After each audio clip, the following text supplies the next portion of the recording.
أنا قد واحد تجوكم اسمه وسيم سناري بزيد أصلي ويجت كهولوتي يجت كنستاه لكن ورادو كهولو قال يجسو يقصد أسفاك براكو دنا يمكن استاذ يهودي دنا تيجسكت يدلنا ورادو أبوي جميل دنا ترجعوا دنا أبوي كسوق أوبر السوق سيت السوق دنا جيت السوق لكن ورادو أبوي يقصد تجوهم بهتش يمكن تجيبها دم داوي أو الهتش لنا تشخص لنا دم داوي أو الهتش لنا داني كو هي دانا يلا هي دم داوي أو الهتش لنا أقول يقول أنا بقول لك أنا أسكت أنا كده ده ده سسرونه أنا أقول يقول هي So, as always, just to begin the day, to remind everybody that if it does rain, it's only getting a little bit of slight drizzle here and there.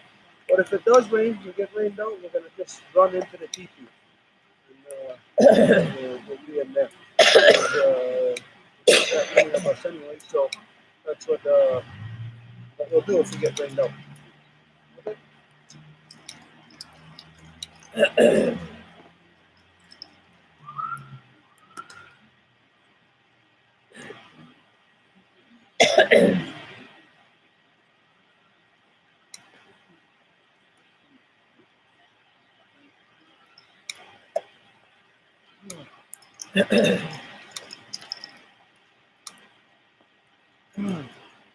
Okay, before we get started then, as everybody knows, we had a short day yesterday. We got cut short because of the rain, got rained out. We had to rush and scramble to get everything taken care of. Anyways, so we had a little bit of time to rest up. We had some time to do some extra work. And we all had time to reflect on everything that has been said, not only as of yesterday, but throughout the law recital. If there is ever any questions or anything that comes up that you may think, well, it has nothing to do with this on a board, or maybe it is directly connected to the creation story, or even just, or even up to current day affairs, that all of these things are, again, a continuation of our creation story. It is a continuation of the law, the Gayon Rasadagoa, how each and every single one of us live within our law and live within and deal with the circumstances around us. So if there is anything that anybody has, any questions, anything on any level, we'll take the time for that. We won't, we'll pass the fella around, and if there is anything anybody has, then now's the time. Yeah.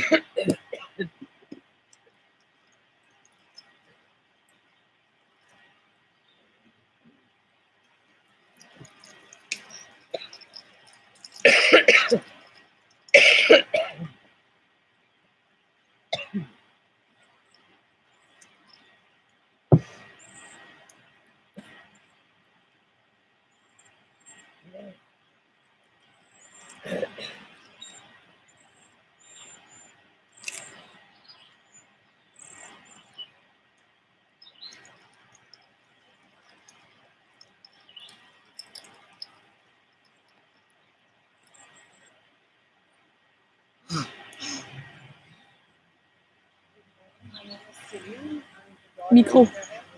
Micro.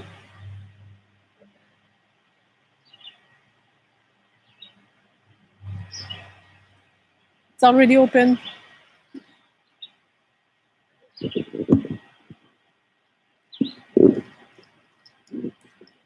Hi, my name is Céline. I'm the daughter of Fleurette, the granddaughter of Cécile, and the mother of Roxanne. And I just want to have a lot of gratitude for what we're going through, how we're feeling the process of all those laws that are explained to us, and to assimilate them and put them in our everyday life. Even here at the recital, we are integrating those laws. And I must say it's a challenge because we do have all things to correct and to bring back into peace. And it is not a small task, but it's a necessary procedure that needs to be taken place in everybody's soul so that we find our own um, place where we sit, where we need to grow, where we need to become more peaceful, and sometimes we need to, with a lot of humility, admit our process into our society with our friends and family, just so that we acknowledge first that we are in a process of changing, that we are doing it with a full acceptance of doing so, and by letting our peers know about where we are wanting to grow and we are feeling that we're growing, it will bring them to understand you better, to understand your process, and to then feel theirs going through a change too. So I'm really appreciating this process, and I think it's a very necessary process for me to go through in order to always to evolve, to have an evolution for my own person. And if it helps the big, if it helps at a grand level of other people, for other people to do so as well, well, so be it. Thank you.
Hello. Yeah. Hi, my name is France. I, I'm the daughter of Giselle and the granddaughter of Angelina, the great granddaughter of Hermeline Loisel, who was actually the descendant of the first French who came here to colonize this beautiful turtle island. Sorry about that. But I'm happy that the Gingingahaga took care of my ancestors because they were all dying when they arrived here. And if it wasn't about that, I wouldn't be here to talk to you. Um, yeah, it's a quite a process to go through to integrate all of these the Yanara Saragoa. But it's the greater good. It's for really everybody's here like are encountering some sacrifice somehow, and also very growing process of for each and every one of us to learn how to deal with every issues in peace. And I really thanks everyone here to doing their best in that matter. And thank you for the rain. That is giving us another challenge, an extra one, so we can see how we are or how weak we are. And it seemed to me that everybody should know this great law of peace. It would ease up on every one of us. If everybody knew the great law of peace, probably we would be a few thousand here to attend the recital because it's an opportunity that nobody should miss.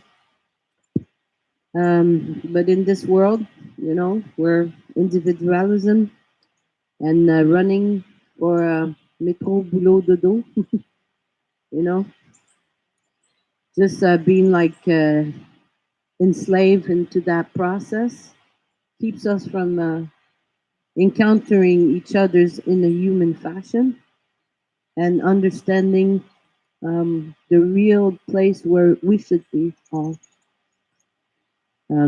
Hopefully, in the near future, things gonna change. Maybe even before the end of this recital, we'll see a manifestation of this increasing of humanity amongst the people, and that we will be able to go further in taking care of all these issues that we have to face. Try to repair the world that has been damaged by the male domination, and we're lucky that we have some men that are really stepping forward to show how they could be life protectors instead of just being life destroyers. And but I know that a lot of men could actually step forward in doing the same thing, even if it's for a day. Um, Hopefully, I'll get to see this before I die. So that's what I had to say. And more life giver, of course.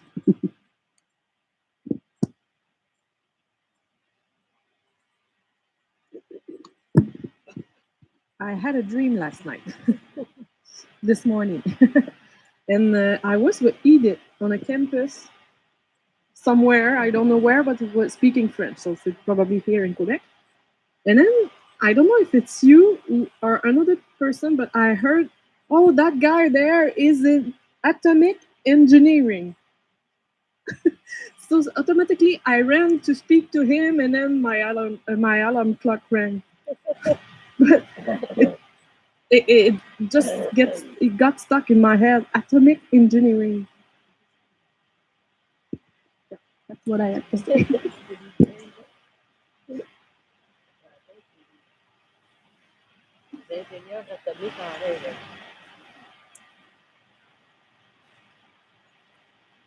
Careful your feet. You stuck with it.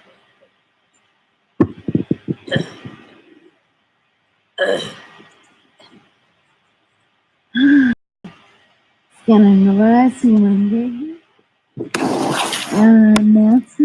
Robinson, Brenda Beverly. Today is a good day. I think I want to thank Mother for this rain. Yesterday was very, I would say, purifying and calming and infusing. And also, I'm going to thank the representatives, my ancestors. I think they were all trying to say we'll need that break. So it was really great to see how everything is working with us and helping us to grow and helping me to grow. Um, and I would like to thank Grandma Moon for, uh, for her guidance and her new light and things that help me to grow and find another way to deal with my emotions of yesterday. So today I feel much better. And I would like to say that all that water is like plants and flowers helping us to bloom. So I think we can all bloom. Have a good day.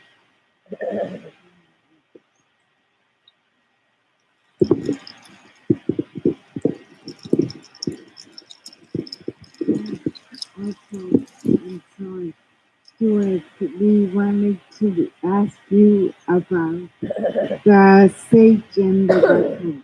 Um, I know we did ask you about that. There was kind of confused this morning on can we get a big bunch of sage and the recital, or do we need to go and get some individual?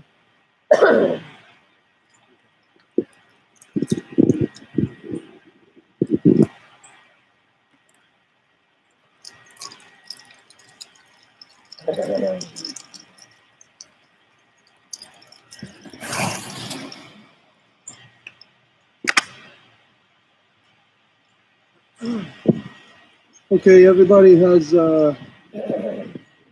spoken whatever you had on your mind, and to adjust a couple of things there.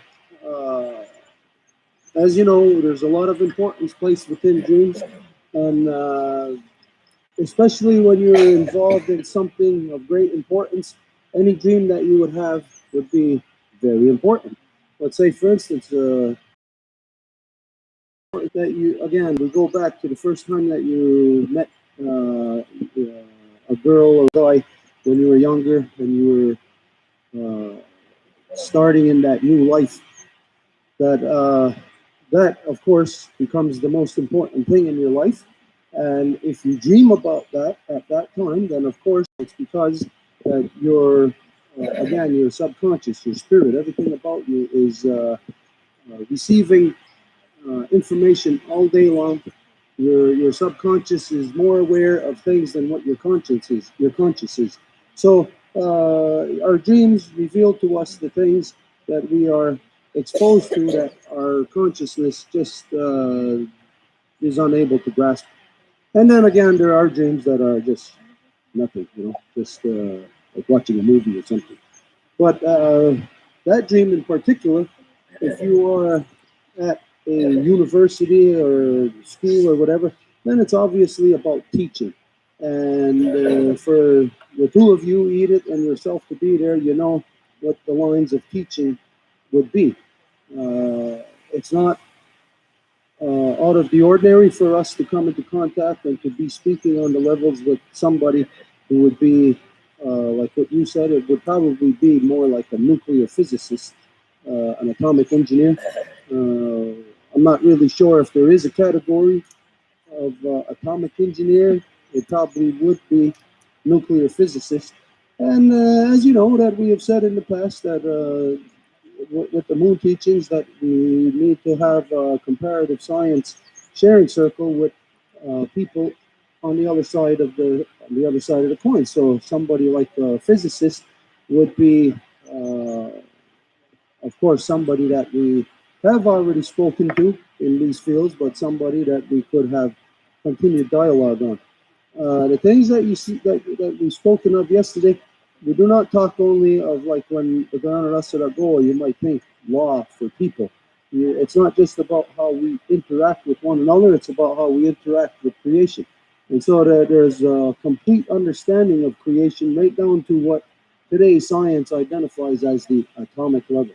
As you see in the discussions in other Onagordas, that we talk specifically, it brings us right to the core of creation, and we speak on the levels of the double helix of DNA structure.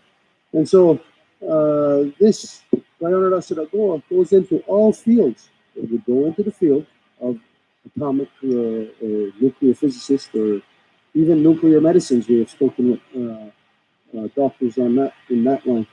So the fact that, well, it may or may not be this, but the fact that your alarm wakes you up, the alarm, it signifies that's it now, that's the deadline, get up. So it could be just symbolizing, like in what overall in creation, like we know there are things that are happening that are getting us closer and closer, if not already beyond tipping point, where it is we consider a deadline.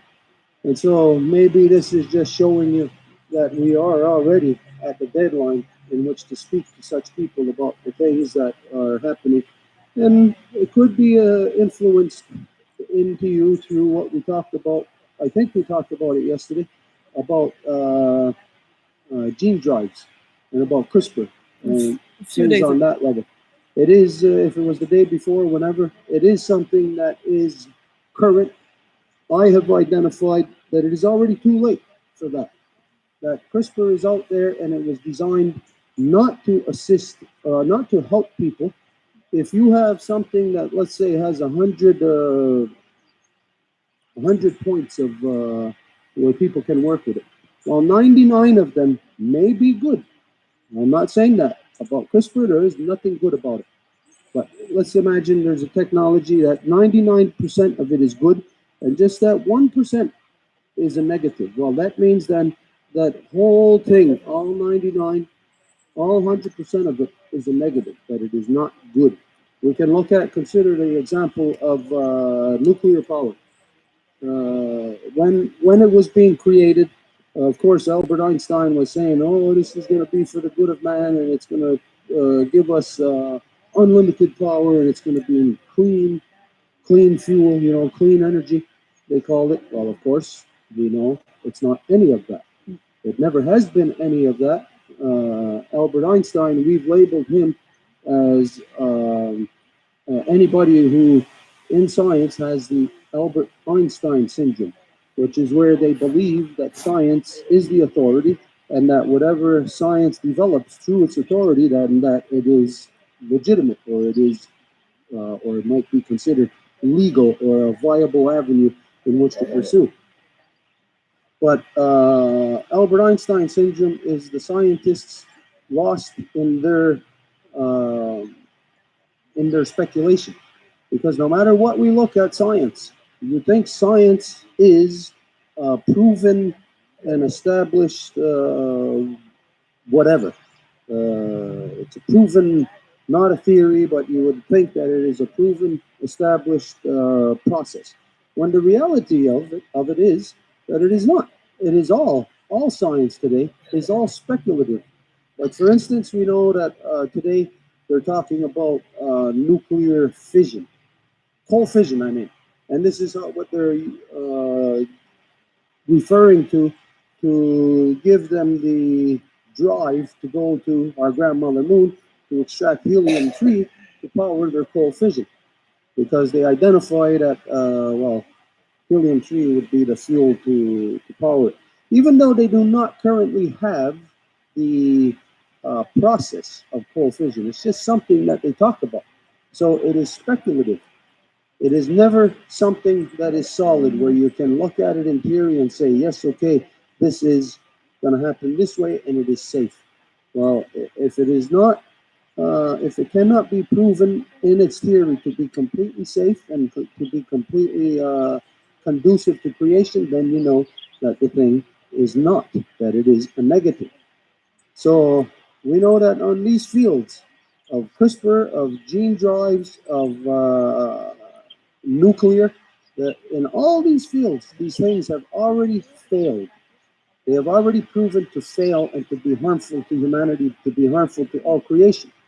Nuclear power, there's no way anybody can say that that is good in any way when you know that it is based on bombs.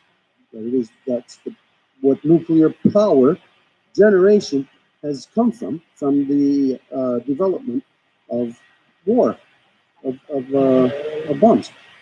So anything from that, of course, it's not going to be good. When we consider the Guyana Recital, it identifies that we are to bury all weapons of war. But this does not mean that, okay, take your, like for us, we had bows and arrows. We had knives, even they say tomahawks, whatever. We're not going to bury those things under the earth because what are we going to do after that if we bury our bow and arrows? What are we going to do about hunting deer? Whatever, hunting, whatever else. Those bows, those arrows were necessary for us to be able to hunt and to be able to continue to eat. So the weapons of war is what is in the minds of men. And so if anything is developed out of that, you know that it is corrupted, that we pursue any kind of technology that is rooted in war, then you know that it is a negative. And so, anyways, on that level of your dream of atomic, these things have already proven to be destructive to humanity, to creation. And so, we know that as these things develop, if you want to call it devolved into, where now the entire Earth is affected by what has happened at Fukushima. Well, the entire Earth was affected long before that. Chernobyl. Chernobyl was way after 3 Mile Island in, I think that's Pennsylvania or wherever. Uh, it's way after the bombs that they were testing in the Bikini Islands, which was not long after what took place when they were testing them in New Mexico. And all of this is only within not even the last 100 years. It's not even 100 years of nuclear power, and it has destroyed the ocean. People could say, "Oh, it's not destroyed. The ocean is still there. There's fish still there." You know, okay, well, shoot yourself in the head or shoot yourself in the heart, and you're going to be alive for another minute or so, and you could say, "Well, it didn't destroy you yet. You're still alive." This is the stupidity of modern science, of all science, of that they know that it is on a process of destruction, but they will not identify that it has destroyed. They still say, well, the jury's not out yet, or the jury's not in yet on that. We haven't decided. There's not enough evidence. So shoot yourself in the heart and say, there's not enough evidence that it's killing me because you're still alive for a minute and a half, 2 minutes afterwards. You still have consciousness. But in that remaining minute, to say that, well, it's not proven yet that me shooting myself in the heart kills me. This is again the stupidity of science. We know that all of this technology has poisoned the earth, and that if it has poisoned it in a little bit, then you know that it is not decreasing, it is increasing. So if something poisons a little bit right at the beginning, you know it's going to poison a lot of it. It's going to poison everything. So this is what we have to consider, is that there is science in this world which is driven by economics, that is basically leading all humanity by the nose into a direction that is our certain death, that is suicide. And this is something that, of course, should have been stopped right when it started. Just like in the garden, when you see a weed, you pull that weed out right away as soon as it starts growing. You don't wait for it to become big and to do damage. You remove it instantly. And so, in the non-native societies, you'll have allowed continuously destructive acts to be inflicted upon you and to be inflicted upon creation, and without any kind of correction ever. Right up until this second, there is no correction of nuclear. Nobody is correcting it. Everybody is identifying, everybody knows nuclear is bad. You know that there is no way that nuclear will ever be safe. There is no way that you can safely store the contaminated, if in conventional nuclear plants, no way you can safely store the contaminated cooling rods. It's impossible. There is no way to store these things safe. And when science identifies that it has a mean life of hundreds of thousands of years, a mean life meaning they say that, again, that's a stupid way to identify anything. Why say it has a half life of 100,000 years? Why say that? Why not say it has a lifespan of we don't know, of that it just goes on and on? Because if it has a mean life of a couple of 100,000 years, which is half life, then you know that it's over 500,000 years, close to 1,000,000 years before that which is contaminated by nuclear will ever be safe. And that is, of course, a stupid scientist guesstimate. It will never be safe. Once it is contaminated, once you are killed, you are never going to come back to life. When you're killed, can science say, oh, well, you're only going to be dead for a couple of 100,000 years? That's ridiculous. You're never going to come back to life. And this is how it is in that field in particular of atomics. And so the clock is ticking on that. People do not have a lifetime in which for you to just keep on not considering the destruction that such things as that causes. And so people have to take action. You can say, well, the cat is already out of the bag. What's the point? And it's kind of like that. What is the point? We know Fukushima has poisoned the Atlantic Ocean. Atlantic or the Pacific? The Pacific. Yeah. Hawaii's in the Pacific. Yeah. We know that Fukushima's already poisoned that entire ocean. And they'll say, well, the fish around Fukushima have received whatever dose of radiation. Wow. How do they get those fish to stay just in that place? What do? Do they put leashes on those fish and anchor them where they just stay right around Fukushima? Do they somehow convince them to stay in a place that they know they are getting poisoned in? Of course not. Those fishes move all over the ocean. And if that fish moves just 10 feet away and gets eaten by another fish, you know what happens. There is no way. Scientists today, again, are stupid. They are the stupidest people ever on the planet. But you tell me, who's more stupid? The scientists that developed that or the people who allow it? Who is more stupid? That's a question. That's a question for everybody to reflect. Can anybody answer that? Who's more stupid, the scientists or the people who allow it to happen? The people who allow it to happen. And so when you consider the scientists that are doing this, and again, driven by economics, the people who are doing it in relation to the world population, this is the 1%.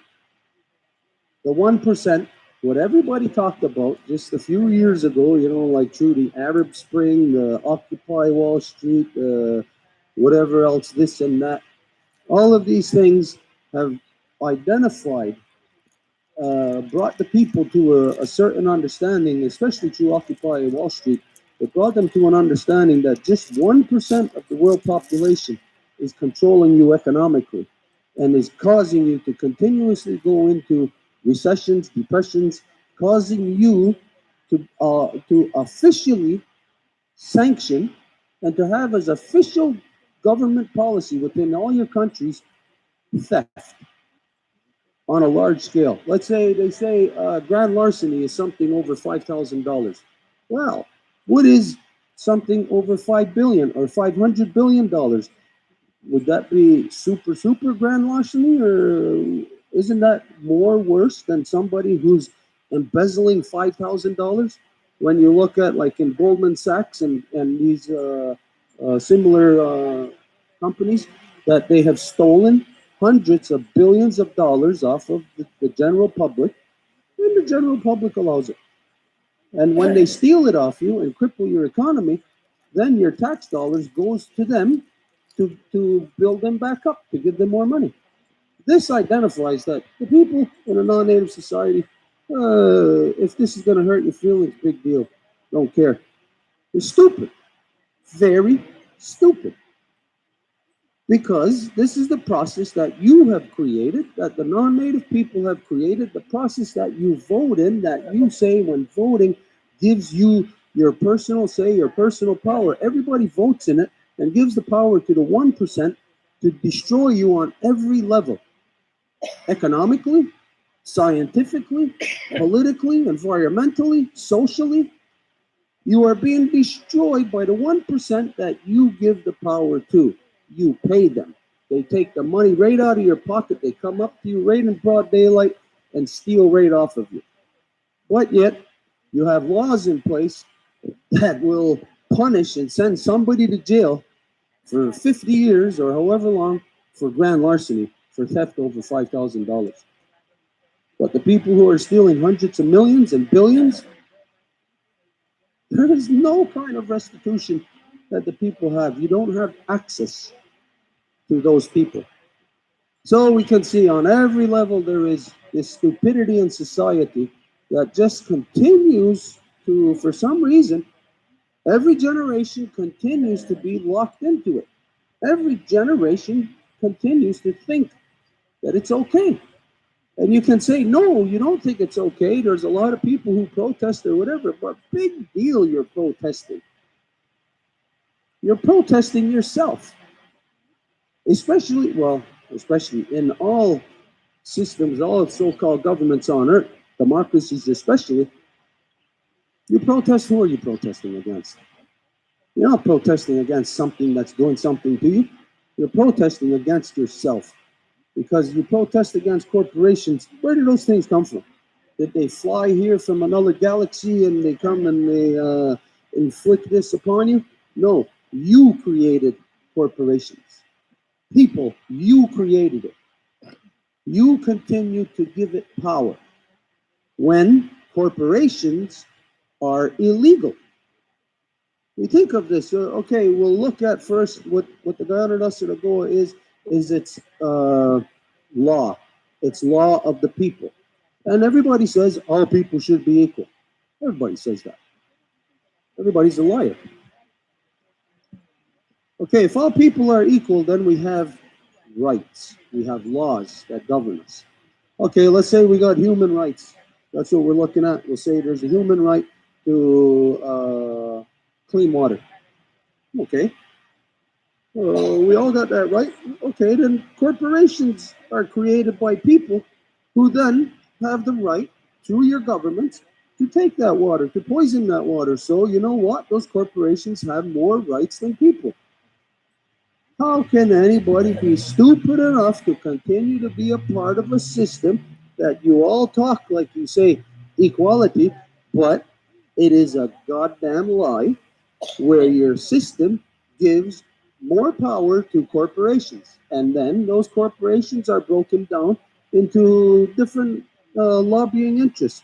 So you have human rights, and then you have that deteriorated by the people allowing yourselves to be divided and broken down into this group and that group.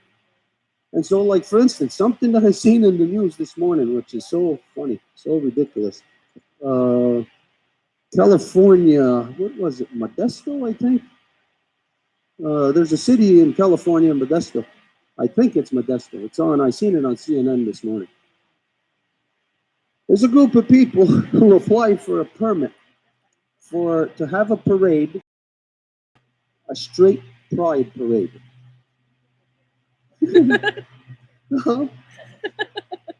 Hey, if you can have a gay pride parade, why not have a straight pride parade? But the city refused, turned them down. That you can't have a straight pride parade. They said they gave a few different reasons, saying that it's not within the public safety and interests of that city, and that it doesn't apply with whatever. Anyways, now think of this: you have gay pride parades. That city has a gay pride parade. Now, where are those people who come from, who make up that community, the homosexual community? Again, it's not a gay pride parade; it's a homosexual pride parade. Again, like I said, I will not allow words to be misappropriated by any special interest group. Gay pride, to say gay is a corruption because when you're saying gay and you identify, again, LGBTQ, the first thing you're saying in that LGBTQ is you're saying lesbian. You're talking about somebody's sexuality. But then when it's the guys, they talk about gay. They're not talking about their sexuality. They're talking about their emotion. Now, how can again women allow themselves who are lesbians? How could they allow themselves to be associated with a corruption such as uh, being connected to men, who the men are referring to the woman's sexuality, but the men referring to themselves don't refer to their sexuality; they refer to their emotion by using the word gay. That's a misappropriation. And that is something that nobody should continue to allow. When somebody says that to you, say, no, it's not gay. You're talking about homosexuality. That's what you're talking about. So, there in Modesto, they have a homosexuality parade, but you cannot have a heterosexual pride parade. That shows you that that special interest group has more power and more rights than the collective. Democracy. This is how special interest groups get more rights. This is how the 1% takes control of the general population. And so here's the end result where you see, like with this, what I'm identifying is that the people are supposed to have rights, but it shows you how it's democracy that takes away your rights. Now, everybody in democracy says, oh, it's the freest, most representative political system or process ever devised by man. No, no, it isn't. It's the thing that destroys, that takes away your rights, that isolates and breaks down society, puts them into this category, that category, when nobody, not a corporation, not a homosexual community, nobody has more rights than anybody else. Everybody has that basic human right, but the democracy breaks it down, destroys your rights, gives the powers to special interest groups, gives it to corporations, which are powered by economics, which end up manipulating things such as nuclear, where now we know that we're going into a debt spiral here on our Mother Earth. And while we're in the debt spiral, countries like France and other so-called first world countries are increasing now. They are multiplying their amounts of nuclear power plants. Where in the past they canceled them. They said no, they were stopping them. Now there's a resurgence in nuclear, and you can see this because in the United States, so-called Donald Trump, the president, is pushing for coal again. He is making coal become something that we know is destructive, and it's like the same way as here in so-called Quebec that they outlawed asbestos, that they know it's no good for you, but yet Quebec continues to make it legal to sell asbestos to third world countries. You got to be crazy to be in a society that takes away all your powers and knowingly gives powers to corporations that are spreading poison. This is their job, to spread poison. Anyways, it's just to identify that when your alarm went off, maybe this is a wake up call for you that it may be already past the point of being able to do anything in that area of atomics. But it may be showing you, you personally, it may be your field, it may be your calling. Anyways, to do something in that area. Uh, what else is said about sage and tobacco? That we'll discuss that in our off time, maybe at breakfast, but it's not place to discuss that here. Okay, so if there's nothing else, then we're just gonna continue. We're gonna continue where we left off yesterday.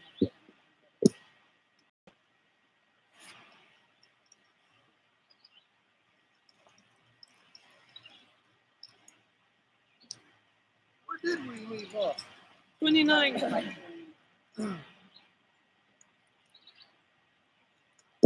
Okay, so where we left off yesterday was rights of the people in relation to chieftainship titles. Now, I'll tell you, of course, you've got no way of knowing this, but just like in your society, if you were to say rights of the people in relation to chieftainship titles, you would be saying rights of the people in relation to your elected officials, to your president, your prime minister, and whoever else elected officials on every level. So this is something that you do not have in your society. Once you vote for somebody, well, you got no say, you got nothing, no avenues of, no recourse of retribution or correction. All you can do is wait 4 years to vote that person out of there again. But when you know the corruption of your democracy, how does the 1% get in? Everybody says they don't want 1%, but 1% gets in. So in the corruption of your democracy, you're guaranteed that you'll never have rights. People will never have rights in direct relation to your so-called elected officials. You live in corruption. Non-native society is corruption head to toe. Okay, anyways, 29. When the duly appointed chief dies, the surviving relatives shall immediately dispatch a messenger, a member of another clan, to the chiefs in another locality.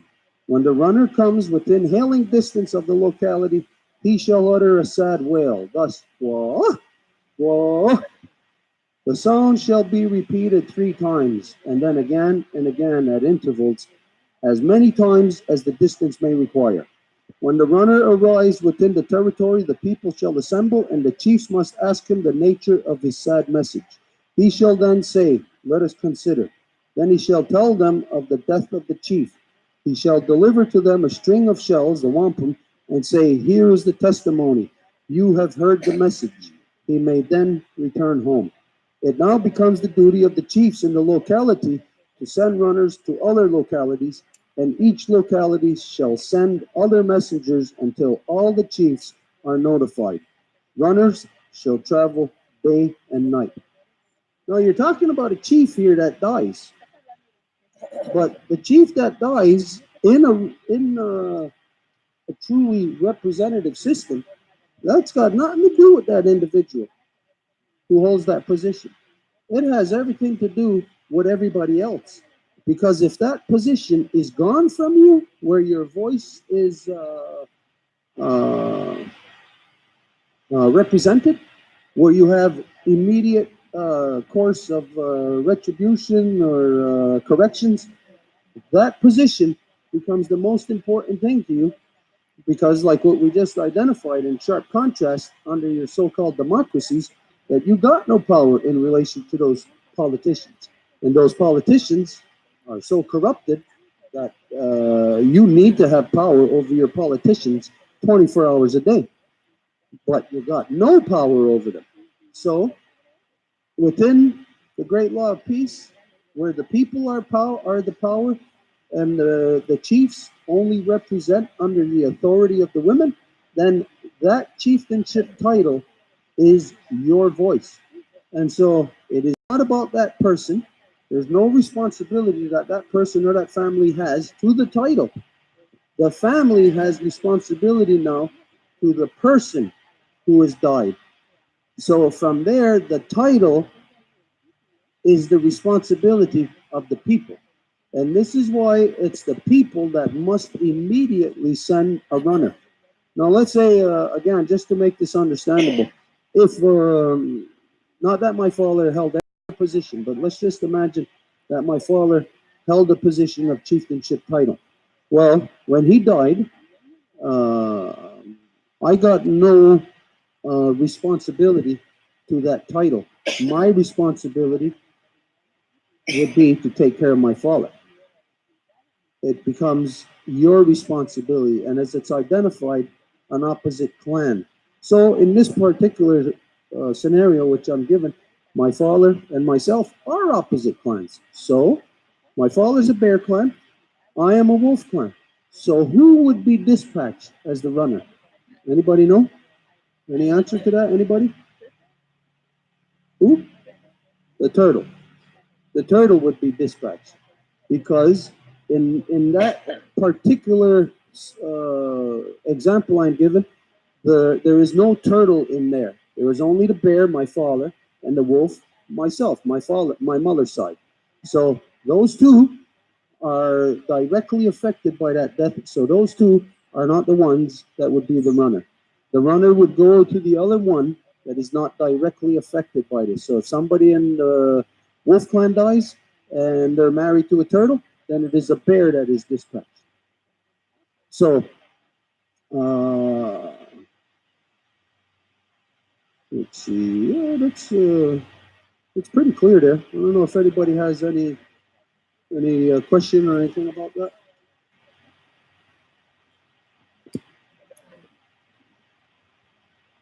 Oh, and just to identify that how it works from one community to the next. It's not the same as when you're sending a message out from a chief. A chief sends a messenger, and they got to go all the way with that message. But with this, when somebody dies, you only go to the next community, and that next community goes to the others. This is supposed to be the mutual respect that the people have for those ancient honorable titles. Okay, so there is also something there that you see in the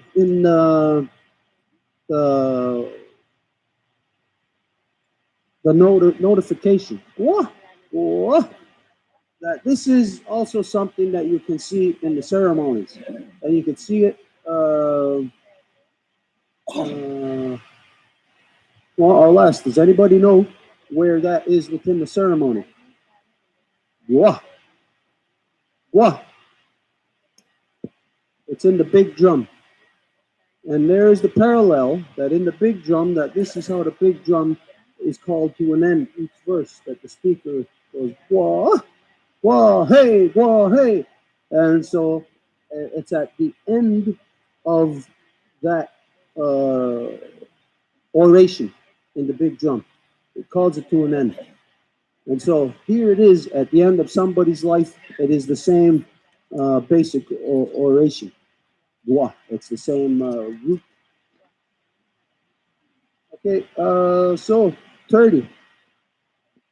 If a chief dies and there is no candidate qualified to hold the title in the clan family of the women title holders, the chiefs of the nation shall give the title into the hands of the sister family in the clan until such a time as the original family produces a candidate. Then the title shall be restored to the original holders. Now, this may sound a little complicated because of today's concept or understanding that you have of family. Of course, your understanding of family is your immediate blood brothers and sisters and brothers. That's your family. But don't forget that within the five nations and all original peoples, that our family is clan. So it goes beyond just your blood, just your blood sister, your blood brother. So we know that within the Ganyangahaga, that there are three clans, Turtle, Wolf, and Bear, and each one has three within it. There are three wolves, three turtles, three bears, and so if one of those strains of the wolves, there's let's say Wolf 1, Wolf 2, and Wolf 3. Okay, so Wolf 1 loses a son that the candidate, not the candidate, the chieftainship title passes, and there is no candidates, no sons within that clan of Wolf 1. But there is candidates eligible in Wolf 2 and Wolf 3. So this is when the officially, it must go officially. It cannot be something done outside of the public arena, because if it is, then it is forgotten to time. But if it is done officially, then the Clan 1 goes through an official process of identifying. We do not have any eligible candidates. And there's all the chiefs. And so the chiefs know the provisions. And then so they'll say, since you have no eligible candidates, and that there must not be a vacant title within the nation because the nation depends on it and the five nations depends on it because all nine Mohawk chiefs must be present to make Grand Council legal. No Grand Council is legal unless all Mohawk chiefs are present. So that means that if in Wolf Clan 1, that if there's no eligible candidate, it does kind of create an emergency. An emergency provision must be taken because you cannot stop just the Mohawk Nation and the entire Five Nations Confederacy. The gears cannot come grinding to a halt. It must continue, which again is more of an exemplification as to why, as we identified to use that August 1989 was the last legal Grand Council within the Five Nations because they stopped. They caused the gears to come grinding to a halt. So here it shows you, it exemplifies that you are not supposed to allow that to happen. So Clan 1 is asked publicly, or they present it publicly. We have no candidate to be risen to that title. So then it's kind of like at that instance, they basically uh, uh, put themselves at the mercy of the rest of the nation. And this is when the rest of the nation is supposed to kick in with their knowledge of law and say the chieftainship titles of the other titles are supposed to say, okay, then we will take your title and in the provision of law, we will rest it in the hands of Wolf Clan 2 or Wolf Clan 3. And it be identified that this is only to be known as a temporary provision, and as soon as Wolf Clan 1 produces eligible candidates once again, then that title will be gone, taken back from Wolf Clan 2 and placed in Wolf Clan 1. And so that way, the original clan family are the ones that will be controlling that, the ones that will have ultimate authority over that title. And so Wolf Clan 1 will be represented by Wolf Clan 2, but Wolf Clan 2, their eligible candidate, will not stay sitting in Wolf Clan 2. They will be what is identified as borrowed. They are borrowed, and they cross the fire from Wolf Clan 1, from Wolf Clan 2 into Wolf Clan 1. So Wolf Clan 1 has their own separate longhouse, their own separate council. Wolf Clan 2, Wolf Clan 3 also, and as do all the other clans. So physically, here is, okay, just as an example, here, this bench, Wolf Clan 1, I'll be Wolf Clan 2, and this speaker here will be Wolf Clan 3. So physically, the houses are there. They say this is the circumstances. So we take somebody from our house. They now leave our house. They're Wolf Clan 2. They're no longer represented in Wolf Clan 2. They go over to that house over there and they perform within that house all the functions, and they are officially within that house. It's like an adoption. It's not an adoption, but it's a borrow, but it's the equivalent of adoption. Okay, if there's nothing on that, then we'll continue.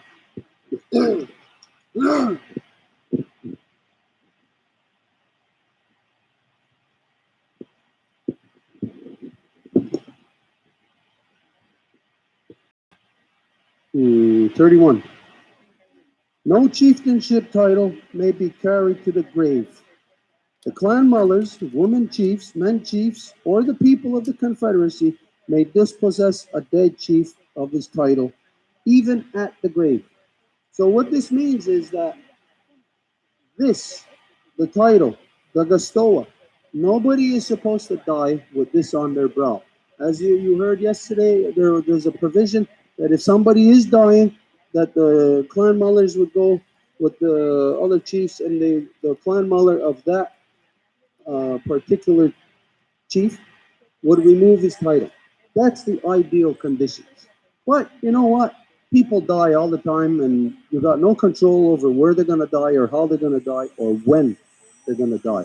So it's identified that even at the grave, which means that if a person died with this on their head, that it can still be removed from them at the grave because it does not belong to them and it's not them.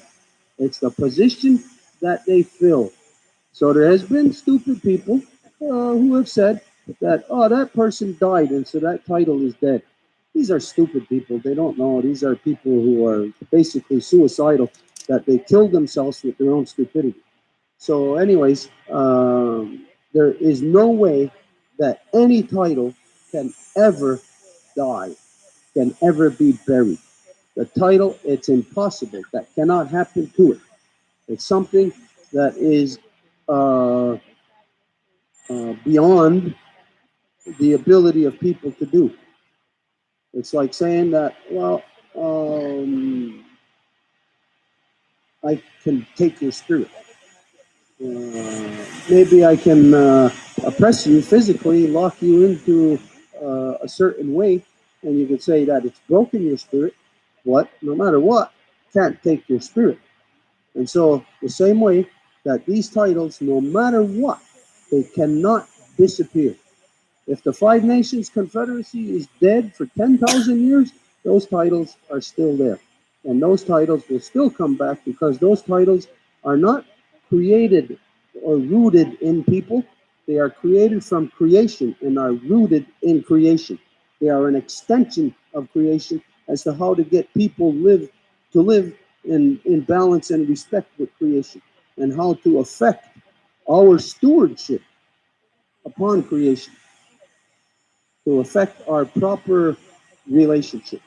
And so that can never be buried.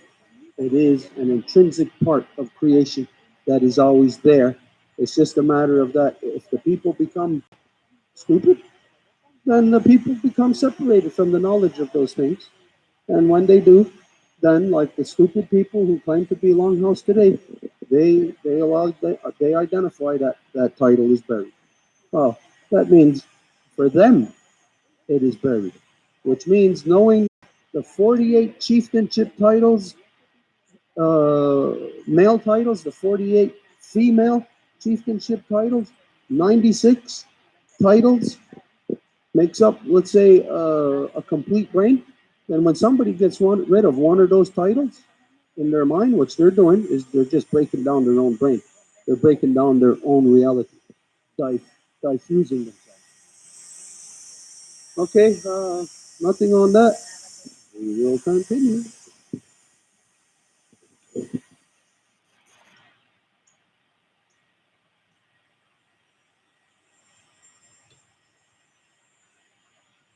Which one did I leave off on? No, 31. Okay, 32. Any chief or person should seek to establish an authority independent of the great peace, which is the Five Nations. They shall be worn no more than 3 times in open council. First by the women relatives, second by the men relatives, and finally by the chiefs of the nation to which they belong. If the offending chief or person is still unyielding, they shall be dismissed and or expelled from the Confederacy territories by the war chief of their nation for refusing to conform to the laws of the Great Peace. His nation shall then install the candidate nominated by the female name title holders of his clan family. The example here that I'll give you is that what happened within the Five Nations, you have limited knowledge of this, but they created something called the Warrior Society. Now, Warrior Society has absolutely nothing to do with the Guyana Nasadagoa. There is no provisions for Warrior Society. There is no place for Warrior Society within a peaceful people, within the Great Law of Peace. Because what Warrior Society means is a standing army. There is no place for a standing army in a people of peace. If you have a standing army, as you know, it's like having a gun. You have a gun, eventually you're going to use it. And it's going to be used for the negative. And so for our people, or within our people, the creation of the Warrior Society is, or does constitute, or exemplifies the breakage of the Guyana Recital Goa, as identified just in this wampum, that where it says, if any chief or person should seek to establish an authority independent of the Great Peace. This is what they did. Again, we'll go back to that final legal council in August of 1989 when the Corrupt Warrior Society, which again is just a mafia, walked into the Grand Council of the Great Peace and attempted to establish their authority. And so, again, when the Grand Council submitted to that, then when they acquiesced, it's like they give power to that. Everybody all created a power independent of the authority of the Guyana Rasa de Goa, of the five nations.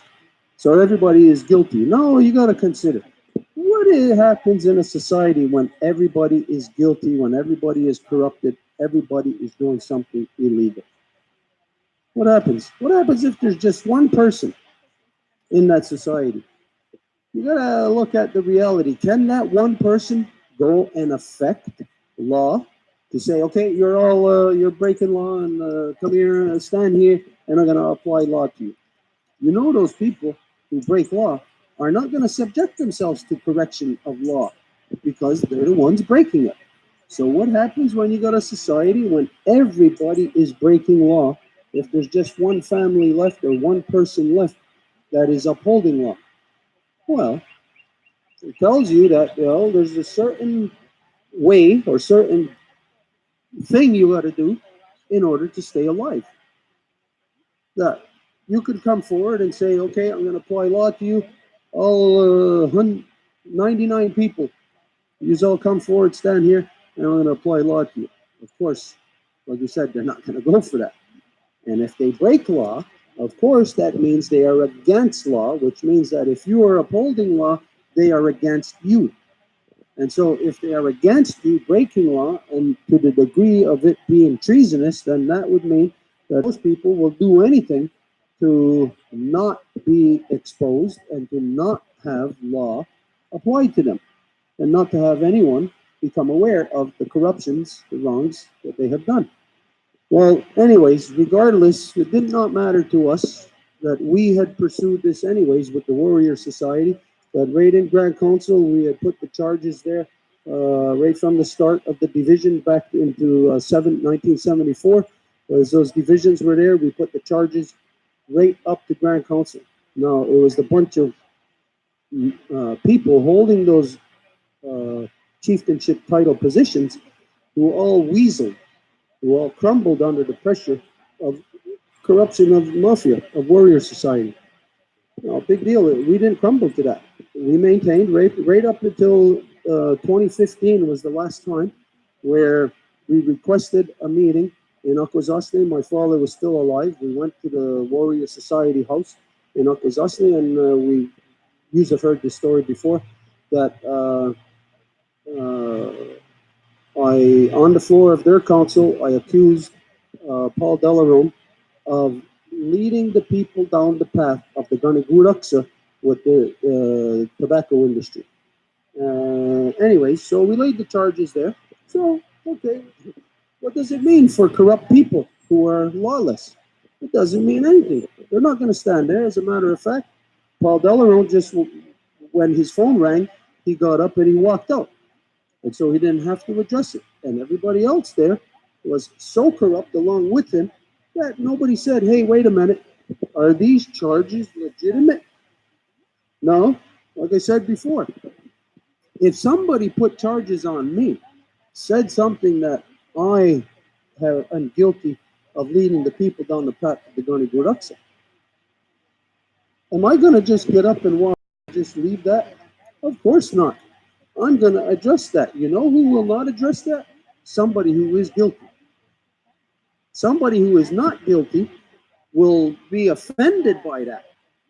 You would be offended, especially within our people. If you say to one of our people, you are guilty of leading the people down the path of the Gani Guraksa, you cannot get any worse charge upon you than that. And so, if somebody, especially, this was the conditions. I personally requested a meeting for our house to go to their house in Akwesasne. They called us back. It was the Roger Jock that called us back, and I still have his message on our phone where he says, Sego. And he says, yeah, okay, we talked about it, and you can come down on this day. You can come into our house and present, because I told him we want to present something. Okay, so we go there, and I'm on the floor, and I present it. And the late Boots, man, what is his name? Francis Boots, his older brother, John Boots, his wife, him and his wife were present at this council. She was in a walker. She had her walker.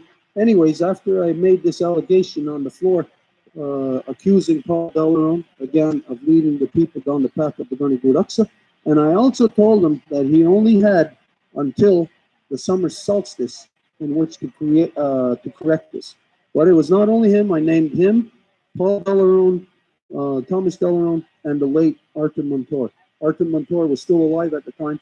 He had passed not long after that. So, anyways, when I gave that warning, this is when Harriet, the late Harriet Boots, she got up and she left her walker there and she walked across the floor and she came to me and I met her halfway up the floor and she hugged me and she said, "Thank you." And I asked her, I said, "Oh, I knew what she was talking about, but I said, did these words need to be spoken?" And she says, "Yes." And I says, "Well, we get the words. All you have to do is speak the words. You know, the corrupt people are not going to come to terms with their corruption. They are not going to say, oh, wait, let me examine this. Oh, gee, I did lead the people down the path of the Gunny Gudaksa. The people who have done this will never admit it because the corruption is so huge that it divided the entire Five Nations Confederacy and it has divided the non-native world because the only link that the non-native world has to common sense, has to law, has to peace is through the Five Nations Longhouse Confederacy. The non-native world has no other link to peace. When in the non-native world you have forgotten your history, doesn't matter if you forget your history. When you consider that when around the world, as your colonization process went everywhere, you have never, ever established peace anywhere. You have never had it in your mind. The non-native people never had peace in your minds. It was a complete foreign thing to you. You could never conceive of it, and therefore you never established it anywhere on the planet. The only time you supposedly established a level of peace is here in Turtle Island when you get here, but when you met the resistance to your corruption of the imbalanced male dominant war mentality is when you met the people of the Longhouse here in northeastern woodlands of Turtle Island. And this is what influenced the so-called United States. Everybody in the United States does not know their history. All the politicians do not know their history. That they think they created this so-called democracy. Impossible. You don't have the intellectual capacity to create that. You stole that from the Five Nations Longhouse Confederacy. And I say stole because it was, according to Thomas Jefferson, Benjamin Franklin, and others, even George Washington, everybody else, had identified that there were 13 colonies. And the 13 colonies were all fighting against each other.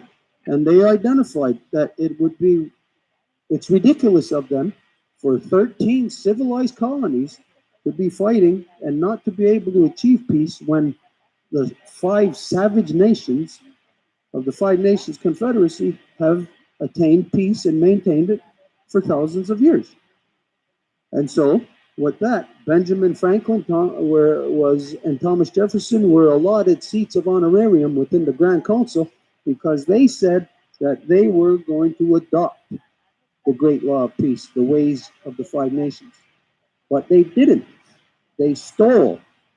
They took the three-party system. That's all they did. You never had a three-party system. Never.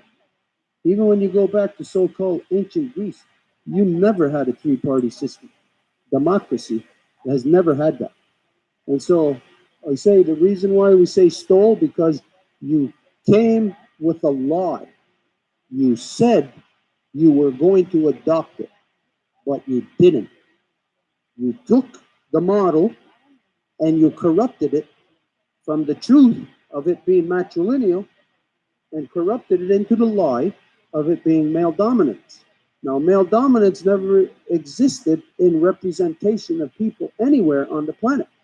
Male dominance is an oppression. So there was never any representation of male dominance anywhere on the planet. So by looking at the Five Nations Confederacy Council and the three-party system, this is all that was adopted, and it was bastardized to put a corrupt pirate captain in charge of the whole process. Corrupt politicians. So it was stolen. Like everything else in a non-native society, you never created anything of your own that could establish peace. Everything that you do have in place that is something now corrupted into an oppression has always been stolen. It's all what you have stolen from other people. And so when you steal something from other people, it is going to be a corruption upon you. So, anyways, where we're at today is in a correction to that process of where, like we identified, that we were wrong when we presented the Degani Diohade to your men. We were wrong. We had no clue. We didn't know that your men were as a bunch of corrupt liars.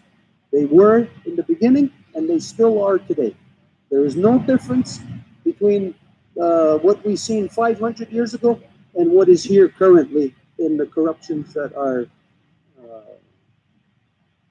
have created a process now to lock down everything within creation from a natural cycle or natural processes to being controlled to the point of destroyed by those corrupt,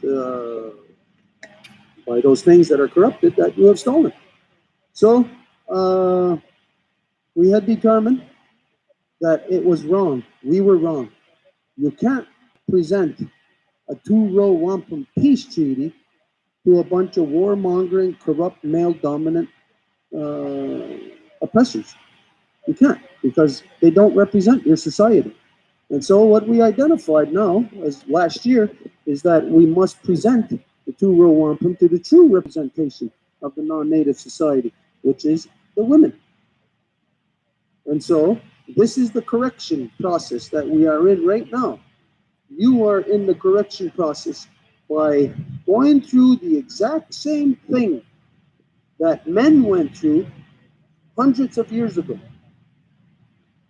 Those corrupt men who said they were going to adopt the great law of peace, liars. Every single last one of them liars, and the systems that they created is a lying system. The so-called democracy of the so-called United States is the most corrupt structure the world has ever known. There has never been anything more corrupt than this. You could say, well, what about the early days of Rome or whatever? Well, this is an extrapolation of that. And as something evolves, of course, or devolves, it gets worse and worse. So the United States is worse and worse. You can say, well, the United States doesn't have a coliseum where they're having people, gladiators, kill each other every day. Yes, they do. The United States has that coliseum. It's in Syria. It's in Iraq. It's in all third world countries around the world. It's what they're trying to do in Venezuela. It's the worst, the lowest uh, state that humanity has ever known of what has devolved from the people in the so-called United States. But Canada, so-called Canada, you think you're any different? You're even worse here. You're even worse than the so-called United States. Okay. If there's nothing on that, we're going to continue.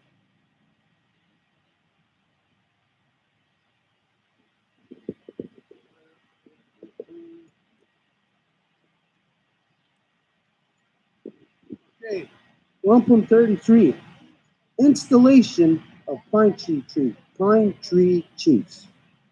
Whenever any person proves themselves by their good life and their knowledge of good things, naturally fitted as a teacher of good things, they shall be recognized by the chiefs as a teacher of the great peace and Ganiguhria, and the people shall hear them. And so, this identifies that all people, as was said, all people are to strive to be as the Ganawida. As the Ganawida, the person who established the Guyana Nasadagoa, the Great Law of Peace. We are all to be that. And so, all that identifies that within the people, that each clan mother is supposed to have their men, a constant supply of men ready, qualified candidates to fill the chieftainship title. So let's say there's 100 men in Wolf Clan 1, and the chieftainship title passes. The man holding that title dies. Well, those other 99 men should be 100% qualified and all those things to immediately fill that position, which means that, you know what? It's not just that one chief that has the responsibility to be good. It is everybody that has the responsibility to be good. And so everybody cannot be chief. There is only a certain amount of titles of chief. So that does not stop the people from being able to rise to their level of identity within the collective. So you might consider that, okay, a chieftainship title is the ones that are to preside over the ceremony. They are to be teaching the people of everything. They're supposed to be mentors to the people in all things, which means a chieftainship title is a history teacher, they're a science teacher, they're a biology teacher, they're doctors, they're lawyers, they are spiritual leaders, they are psychiatrists, they are absolutely everything. That's what the chieftainship title is. Now, if you have 100 people who are candidates qualified for that, then that means all the people are the same thing, but there's just not that many titles to be filled. So, when this is the case and they're recognized for this by the people, they are allowed to rise out of the people to have position within the council, because if a person has knowledge, the same knowledge of that chieftainship title, then that chieftainship title, when he's in council, that he must have these other people with this other with the equal knowledge or more knowledge. He must have them there with him, because in order for him to truly represent, he has to represent the knowledge of the people at whatever level of evolution you are currently at. So let's say that guy is already in chieftainship title, but here's somebody growing who has more knowledge than him about apple trees. Okay, so well, he could represent. That chief still is in that position, and he doesn't do anything to disqualify himself. So it's not that you replace him with this new guy who has more knowledge. No, you don't do that. That new guy that has more knowledge is risen to that same place as that chief, to be able to have that chief access his knowledge. And so this is called pine tree chief. They are risen from the people. Same as the chieftainship title is. 1.34. Should any man carrying the birthright of any of the 5 nations assist with special ability or show great interest in the affairs of the nation, if he proves himself wise, honest, and worthy of confidence, the Confederacy chiefs may honor and provide him with a seat in the Confederacy Council. He shall be proclaimed a pine tree sprung up for the nation, and shall be installed as such at the next assembly of the installation of chiefs. Should he ever do anything contrary to the rules of the Great Peace, He may not be deposed from the position. No one shall cut him down, but thereafter everyone shall be deaf to his voice and advice. Should he resign from his seat and title, no one shall prevent him. A pine tree chief has no authority to name a successor or or nor sorry, nor is his title hereditary. Meaning his title is not hereditary, meaning it's not something that's passed on. Again, there's only the 48 titles, and so there's 48 chiefs sitting there. But again, here comes this guy. He rises up. He's got knowledge of apple trees that nobody else has. So he comes, and at the next installation, when somebody dies, then when the other younger brothers come to install, the Mullers, again, don't forget, as of yesterday, they come and ask, who's your candidate? Then the Mullers will show the candidate, and this is the one that is risen to that title. But here are these other that are to be risen to pine tree that are recognized for their good knowledge. And if you have good knowledge, then that means that me as a Ganyangahaga, if there is somebody of good knowledge within the Senecas, that means I need them. Somebody within the Oneidas, the Cayugas, any of the other nations, I need them in order to be able to fulfill the purpose of the Grand Council, which is, again, uh, every chief, every clan mullah is as points in the brain. And so as points in the brain grow and grow in knowledge, the brain evolves. That person, the collective, evolves. And so our collective evolution is the primary objective to the Guyana Recital Goa. We cannot allow ourselves to devolve at any instance for any reason. But when you look at the rest of the world, of course, you see a collective devolution happening to the people. So, anyways, collectively, as a whole, every law within the Guyana Recital Goa is designed to have the human evolution be recognized as what is the authority within the people, meaning our current state of knowledge. This is what has complete control over our decision making process. If there's any question or anything on that, if not, we're going to move on. Okay, names, duties, and rights of war chiefs. Now, war chief in the English language, what it, the translation, of course, is wrong. What it is in the language Osiric Goa, it means big knife. And now, what big knife is it is that which cuts out anything that is the poison. It's like yeah, it's just what cuts out anything that is corrupted. I think you got up over 34. What's that? You did? We're on 35. Okay. Okay, so when you hear rights, duties, names, duties, and rights of war chiefs, it's actually the big knife, Osiric Goa. Okay, so the titles and names of the Confederacy war chiefs shall be within the Mohawks, Ayuwis, war chief under the Gardihoga. The Oneida, the Huwayaduru, war chief under Adatsede. Onondaga, Oyondis, war chief under Tadadaho. The Cayugas, Monas, war chief under the Gayon, the And then Seneca, Sonaradone, Sonaradone, war chief under Scanataria. The woman heirs of each head chief title shall be the heirs of the war chief's title. The war chief shall be selected from the eligible sons of the female families holding the Turtle Clan head chieftainship title. Now again, the war chief title or the big knife, because war chief title does not exist until there is war.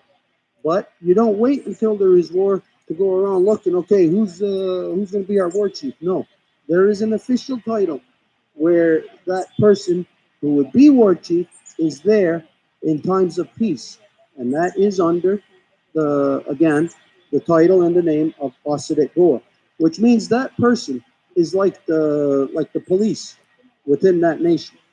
He presides over the councils. He watches over every council. He does not participate. He just sits and observes. If there is nothing that happens, then he's got no function. Nothing. If something irregular happens and somebody tries to push their will, sort of like, let's go back to that example of the last legal Grand Council in August of 1989, when the Warrior Society came in to the Grand Council, Paul Delaron leading the corrupted mafia into the Grand Council. This is where the war chiefs of each nation would have came forward. They would be sitting there dormant until somebody does something. And then when they do, it was their responsibility to come forward to remove that poison of Paul Delaron, who had no business in the Onondaga Longhouse, threatening all the peace chiefs. But the reason that that didn't happen is because they did not have those titles. But within us, here, again, like was identified, the Ganyangahaga, we were the only ones that protested the action. We were there, myself, my family, my father, and my brother were the only ones, so we filled that title of Osadek over there to actually stop what was going on. And by us standing up to protest this, it would have stopped it if the Onondagas did not close the council. If they would have kept the council open, it would have uh, caused the correction to happen. Because all those warriors that were there, they were not going to do nothing. They were a false flag, a false threat, like they had been all their life. The only thing that they will do is pursue money. And so there, they would not have done anything. So if the Onondagas didn't close it, then the title, the function of Goa would have been in completely in place and would have been affected. Now, the people or actually who would hold the title, there would be nobody there, but it would have been affected by, initiated by myself, my father, and my brother. It would have caused everybody in each of the nations to rise to address it. But instead, like a bunch of chickens, like a bunch of whimpering pansies, they ran away from the corruption of the mafia, Paul Delaron and his warrior society. So, yeah, there's no question on that. Oh, the war chief, the big knife. This is not a male title. You might think war. Okay, well then the men are going to decide who's going to be the best, who's the best warrior, whatever the men will decide. No, it doesn't work that way. The the, the female title holders have the titles to all positions. They control all things. There is no part of our society that is left to the control of the men. This again is the corruption of the warrior society. It's exclusive to the men, and it is decided from within the men. And so that tells you right there that they are just as the white man. There is no difference between warrior society and the white man. And that goes for right now the entire rest of the Confederacy, because they are all, as the white man, because they are all dysfunctioning under that warrior society. Now that it is played out and warrior society has just shriveled up and died, well, now people are starting to kind of gravitate back to what existed before that. But it's too late for them. You know, once you kill yourself, you can't bring yourself back to life. It's a physical impossibility. Okay, 1.36. There shall be one war chief for each nation, and their duties shall be to carry messages for their chiefs and to take up arms in case of emergency. They shall not participate in the proceedings of the Council of the Great Peace, but shall watch its progress. In case of erroneous action by a chief, they shall receive by a chief. They shall receive the complaints of the people and convey the warnings of the women to him. The people who wish to convey messages to the chiefs in the council shall do so through the war chief of their nation. It shall ever be his duty to lay the cases, questions, and propositions of the people before the council. So, what it's telling you is that a war chief, or Oseret Goa, he is like a dormant position, but is of the most important position. Kind of actually more important than the regular titles, because the war chief is your access to those titles. When those titles go like this to you, turn their back and say, "Oh, I'm not listening to you," that war chief will come along and straighten out that peace chief, because that peace chief does so under the audacity that he has the authority, and that means that he is pushing a physical will over you, and he has no right to do that. And so the big knife will come in and straighten him up. And if it is necessary to give warnings, warnings will be given.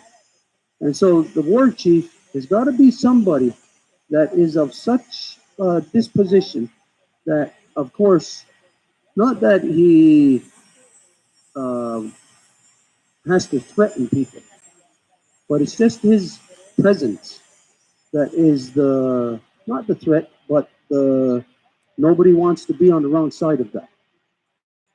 So that man is a very special candidate. He is very different than a peace chief. If somebody is corrupted, you got to have somebody who is able to overpower that corruption. And whether you like it or not, at some point, something like that will become physical. And you can't have a little, tiny little guy trying to impose, "Hey, okay, come on, I want you to be peaceful." A tiny little guy is not going to impose the will of the people, the will of law, over a person who is trying to impose their own will upon the people. So it tells you, you can see what type of man this would have to be. He would have to be the equivalent of peace chief and carry all of that knowledge, because he has to preside over that council, which means he has to know all of that. Otherwise, what's he presiding over? Nothing. So he has to carry all the qualifications of peace chief, and he has to be something more. He has to be able to be where he is respected by others, so that he doesn't have to resort to that physical force. But if he does have to, he has to be of such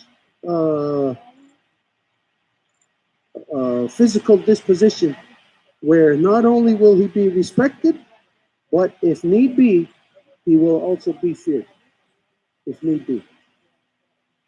Because you cannot have people running around doing something like, say, the example right now, in the so-called United States, Donald Trump. All the people are so stupid again there. You're allowing a rapist, you're allowing a racist to represent. And so you got somebody like that in there. You know what's got to happen? The war chief's got to come in and straighten that guy. You can't allow that corruption. And so you got to have somebody who is of more power than that person to come in to straighten him out. And so in the so-called United States, it would be their generals to come in and say, "Hey, you cannot have a leader like that. You cannot have a so-called president like that diminishes and breaks down the human condition of your entire society." So you have to have somebody who is, again, respected, and who can carry that power of respect and can also be feared. Because if need be to physical, that person has to rise to that physical requirement. Get a drink.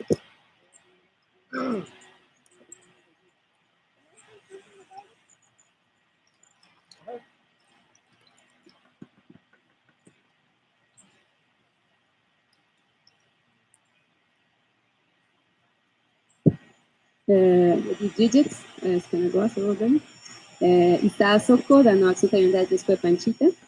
Just because I was like thinking about it since last one from, so I thought I better say it. In the confederacies in the central region of Mesoamerica, what is known today, they like have like ways of remembering also like what was before, and I don't have any knowledge about it, but there's something that I know about the Mayans, for example, and also the so-called Aztecs have it, but it's something that is called the Tijax in Maya, that is in the Nahuales, and it's related to that function of a knife. And that function of a knife is so delicate because it has the two sides, like any knife. So it has like what you're referring to, the piece part and the war part.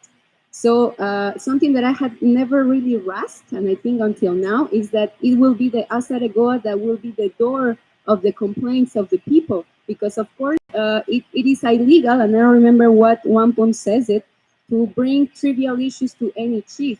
So the minds of the chiefs, as female as male, must be clear of any, I would say, stupidity that could be brewing.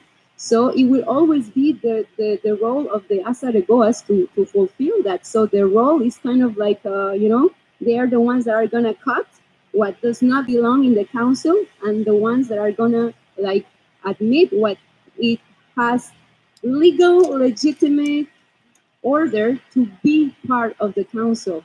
So it reminds me also of the fire, that is the duty, the central duty of the Onondaga, because they are turtles. I mean, in the Mohawk Nation, the Asaregoa will be the turtles, to prevent that there is no what you call it, the wood that would jump, chestnut wood, so that it is their duty and responsibility to protect everything that is around the council fire, to clean it so nothing that it does not belong into the council comes. And it's also, the eagle's wing and all of that. So just I needed to share it because it like came to me, and like I needed like to put it out for whatever it is. So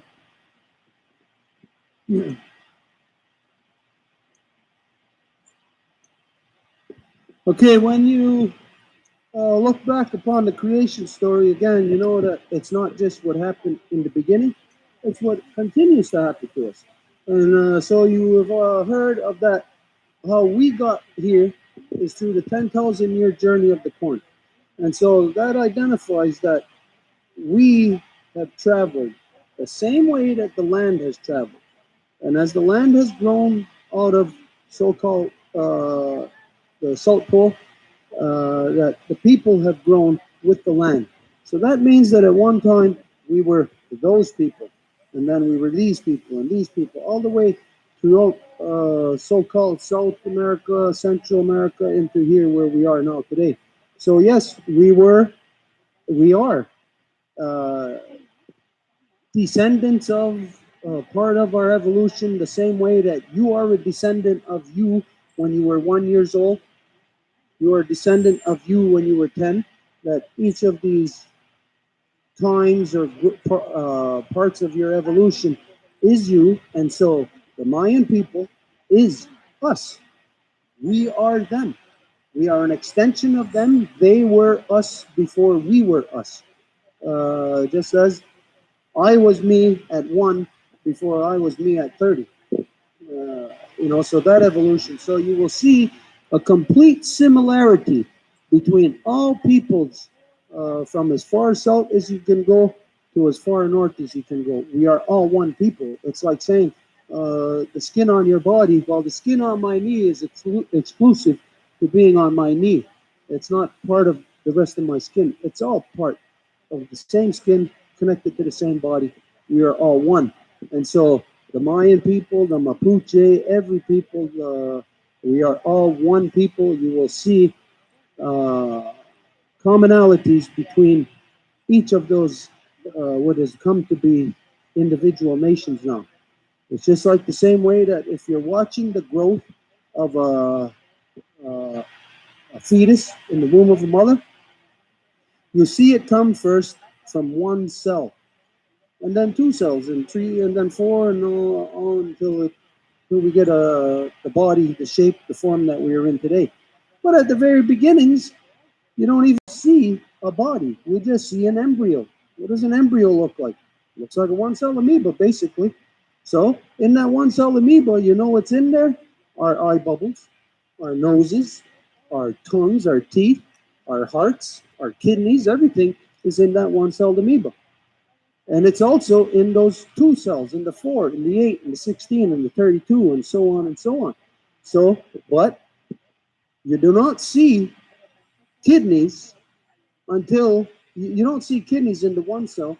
You don't see them in the 2, the 4, the 8, 30, the 16, the 32, the 64, the 128, and so on and so on. You only see it until maybe around the, uh, let's say, maybe around the 11th billion cell.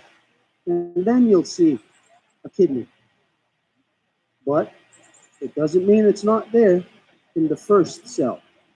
And so as it's there in the first cell, it's there in the 100 billion, and it is there in the 100 trillion cell. So they are all the same, and they all carry the same law, and there you will see all the same functions. The collective of cells within the kidneys will perform a different function than the collective of cells within the lungs. But each of those cells within the collective of the kidneys and the lungs all perform functions the same way on their cellular level. It's only when it gets to the point of critical mass, at the point of cells where they are then take on a new identity of kidney, of liver, of lung, whatever. But all those functions are all the same. So yes, Osadet Goa is in the Mayan, it's in the Mapuche, it's in everybody. Everybody has Osadet Goa, big knife. That which will cut out the poison within us. And that is rooted within, again, you can see it on our cellular level. Can anybody identify on our cellular level where Osadet Goa is, where big knife is within our bodies? White cell, white blood cell. In the white blood cells. Your blood, your entire body has an Osadet Goa. It's in your white blood cell. It's where it seeks out any foreign bacteria, anything that would be poison, anything that would hurt, anything that is not there natural. The white blood cells must seek it out. And they cut it at its root. Cut it out. So you have Osadet Goa. And that means that not only on your cellular level, it is also in your collective cellular level, where all the collective cells in your body, where you make up a collective consciousness, you have an Osadet Goa in your thinking process. That it's you in your thinking process that you will determine, okay, I'm not gonna, whatever, I'm not gonna have this, I'm not gonna have that. I'm not gonna have liver because of whatever. It's you that determines that. So you have Osadet Goa. It's just that you don't know how to draw the parallels to things in the molecular level to where we make up a point of critical mass within us to make up a larger body. So, Osadet Goa in all peoples, Osadet Goa on your cellular level, and, well, okay, we can also say Osadet Goa on the cellular level, much smaller than the white blood cells. Where else in your body? Osadet Goa on a smaller level than your blood cells. Within your DNA, there's Osadet Goa there. There is that element that, again, as we talked about yesterday, that the double helix has those rungs in between. And it's the enzyme that will determine, well, if it fits there, okay, it stays. If it doesn't, it removes it. So on your individual subatomic, subatomic level, that you have Osadet Goa. It works in your DNA. It's what keeps your DNA pure, strong, healthy. And it would actually then, it's what determines your memory. Aseret Goa determines memory within your structure of DNA, within your cell, within your body. And as the body has a collective of bodies making up nations, has Aseret Goa. Aseret Goa then actually sets the memory of the people. Because if Aseret Goa is not there, and then bad develops, then your memory of the people is being adjusted to turning bad, your collective memory. So in the future, 100 years from now, like if we went bad right now, 100 years from now, we'll look back and we can see then how the lack of Aseret Goa created a new memory for us. And the memory is something that has happened. So you're talking about Aseret Goa actually creates the reality of what you will remember. So you will remember either a corrupt reality or a balanced reality. So your memories, good memories or bad memories, if you recall again, we said that at the end of the day, at the end of your life, all you have is memories. You're either going to have good memories or bad memories. And this is due to your own individual Asadat Goa. And so the reality then is that each of us, all the time, any time of the day, can call upon Asadat Goa because it is a real cellular structure activity that takes place in our body every day. Yeah, never went that far with that. It's we could probably keep going further on that, but the more that, of course, that we discuss it, the more examples we would find, the more reality of it that we would find within our daily uh, existence in our own self, and then we extrapolate that into the society. We can see that if we don't have that in our own self, then society is going to suffer. And the individuals don't have it. If you don't have the Asura Go that cuts out the bad within you, cuts out the bad, then it's what's allowed to fester within society. Anything on that? If not, then we're going to move on.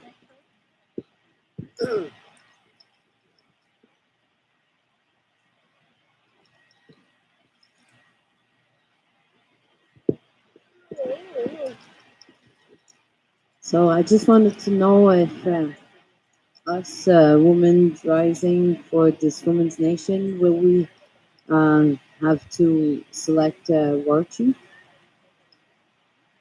What is the intent? What is the intent of this recital? Create the women's nation, to adopt the Great Law of Peace. So then we will have to find one for each clan, war chief for each clan. So is it a male necessarily, or it has to be like a big man? Yeah. What is your question? Your question is pointless. You answered your own question. No.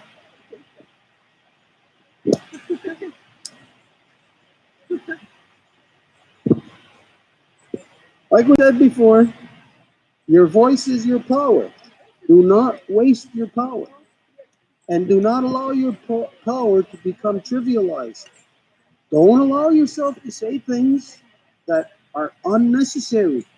Because if you do, you're wasting your power. Your car needs gas. You got gas and you pour it on the ground. Where are you going to go? Nowhere. You know the answers. You got up to ask a question. You had your own answer there. You know what the women, why we're even here. We're not here because we're having a law recital. It's not time for us to have a law recital. You know the specific reason why. It's not me that said the women's nation is going to adopt the Great Law of Peace. You asked for it to adopt the Great Law of Peace. We're giving you the Great Law of Peace. So you can't say, so does that mean we have to uphold this part of the law? We got to uphold that part of the law? This gets back into the realm of the example that I gave you the other day of the last two women who were here who said, well, just let's not uphold law. Picking and choosing? is not upholding law. You're not here to pick and choose. You're here to receive the great law of peace. So your question was redundant. You wasted your power. We all got to learn this. Again, this is not to scold, but this is to show you that in an instance, when you are acting as a nation, or if you're not acting as a nation, but you're professing to be a nation, other people and other entities will see where your weaknesses are. And nations do not have weaknesses. Because to become a nation, that means a lot of things had to have been considered, a lot of things had to have been established ahead of time before you're there saying, oh, I'm a nation. Again, think deeply before anything is said. Now, I know that in a lot of things that it becomes almost like a process of self-affirmation when when we do like what you did, stand up to say, so, well, we have to do this. I know it becomes part of that process of self-affirmation, to affirm to oneself. It's not really a question you're saying. It's kind of like a point of realization you're coming to, where it's almost a question. So, will we have to do this? Well, we will have to do this. These things must be done in all societies with all people in order for peace, common sense to be established back into this world. And this is where, because it clashes with the current realities of people, people aren't doing that right now. So people will say that, wow, this is what we got to do. It becomes something almost un- undoable for them because it's not the knowledge of it or the structures are not there currently. And when you're confronted with that, it's like maybe a point of too much realization of the work that people have to do. So I understand when a person does like what you just did, but then you have to understand beyond yourself. Again, how it looks, how people perceive. If a person again keeps saying things of triviality and of redundance, then the people reflect upon that and will respond to that. So take out redundancy from yourself. Take out where your misuse of your own power.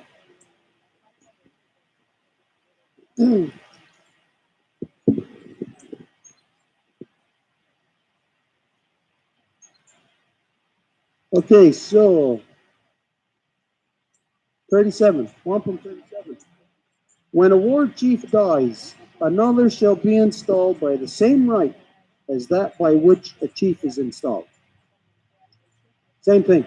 So the peace chief, he is condoled. The other nations come. They have to gather in one place. If it's the older brothers, if it's the Mohawks, somebody dies, the younger brothers go to gather in one place. They come and they install the war chief title. No, it's a war chief title. Also, they go. It's not a peace chief. So it's the same process, but it's affirmed. Just like when we're doing the ceremony, and at the beginning we begin with a Stoagoa, the Creator's Dance, and at the end we end with the Creator's Dance, the Stoagoa. It's the same song, same process, same dance, but for two different purposes. One, you're coming in the door, one, you're going out the door. So the process is the door. The door opens. When the door opens, you could either go in or out of it. So it's a duality there of that process of the condolence for peace chief and for the Ossetic door. 38. If a war chief acts contrary to instructions or against the provisions of the laws of the Great Peace, doing so in the capacity of his title, he shall be deposed by his women relatives and by his men relatives. Either the women or the men alone, or jointly, may act in such a case. The women title holders shall then choose another candidate. So, let's see. A war chief acts contrary to instructions or against provisions of the laws, doing so in the capacity of his title. So remember that he's sitting there presiding over the Grand Council, presiding over the Nation Council. He's just sitting there. If there's nothing that happens, he's he's got no capacity. There's nothing. Unless it's like you, if you were a gardener who can only pull out weeds. Let's say we specialize. You can only pull out weeds. Somebody else can only hold a corn, prop it up. Somebody else can only remove the bugs. Okay, so not a person who can only pull out weeds. If there's no weeds there, what do? Nothing. Absolutely nothing. There's no capacity of them. Only once there's a weed, then the weed puller is enacted. Official capacity. So you got to be really precise in law as to, in this particular provision, where a chief acting in his official capacity if he does something out of order. So, anyways, this is where the people must know the law, because anybody can come along and say, "Hey, you were wrong, and we're going to remove you." What if he wasn't acting in his official capacity?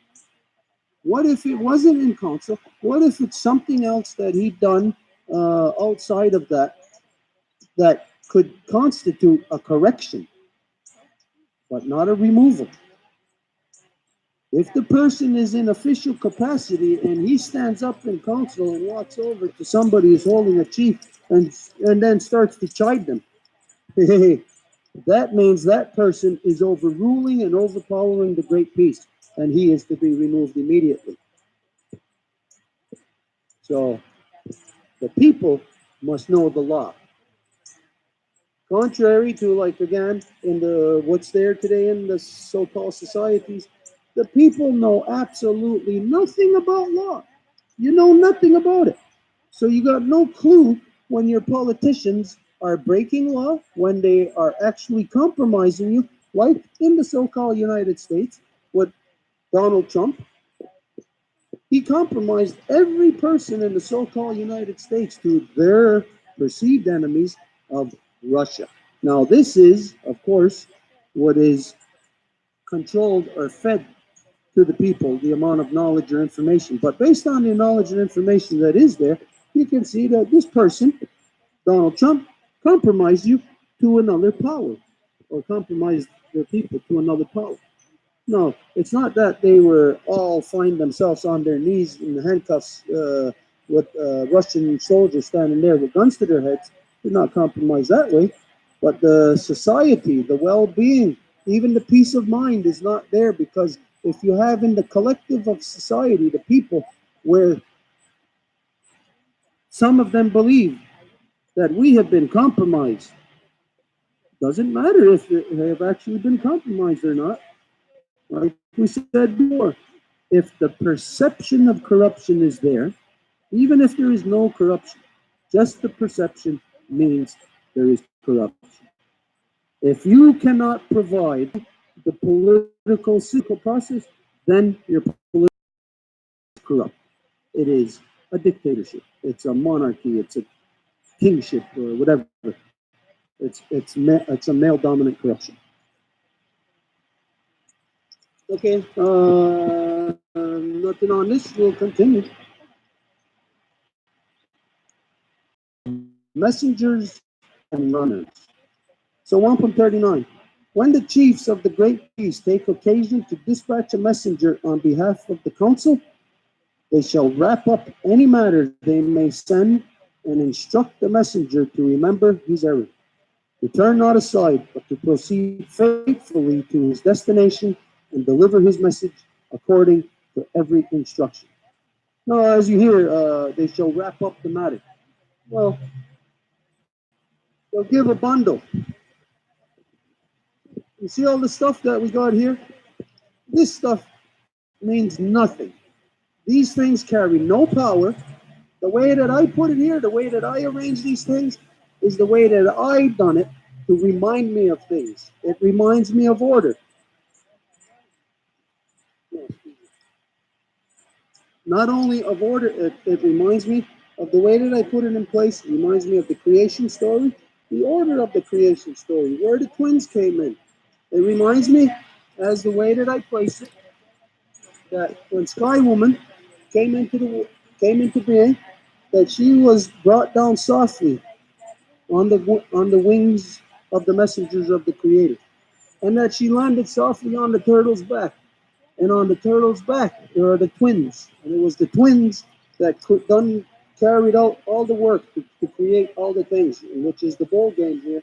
To remind me, and I have everything arranged in an order of that. How it shows me in an instance, reminds me of all these things, and then it reminds me of how those two twins created all of the people on Earth, and how the people, the color spectrum of the people. And it reminded me of the communication between the peoples through the buffalo. And then how it got us to this stage. I won't go on, keep on explaining. You know the gist of this. Basically, this means nothing. You don't have to do this. I do this to remind me. There is no sacredness in these things.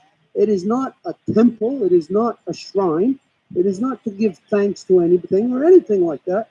The same way that a book does not carry any meaning other than what it reminds you of, what is there in the written word. And so, in the bundle that is wrapped up, given to a runner, it is whatever it takes to remind him, to keep his mind on track as to what the message is. Because sometimes, as you know, there's just an Gordo.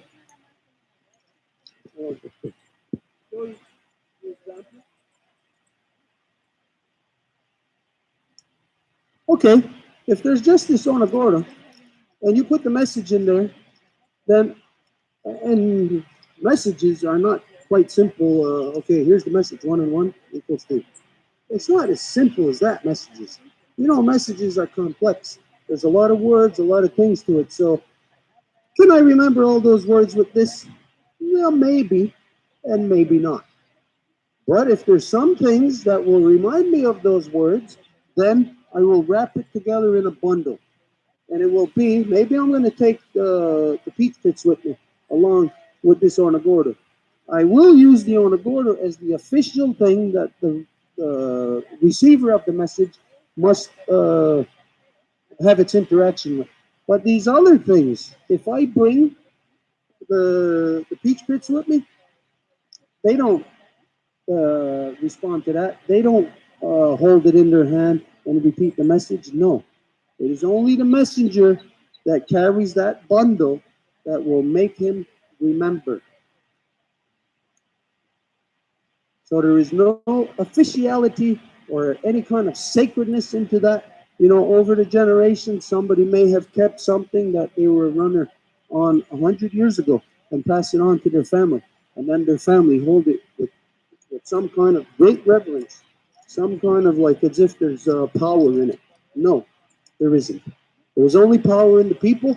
There's only power in the Guyana Rasa Goa. It is a living power that evolves and changes from basically second to second.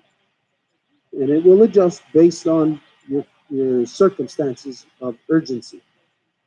So the bundle, again, will consist of whatever it takes to have that person remember the message in its entirety. If there's anything on that, if not, we'll continue.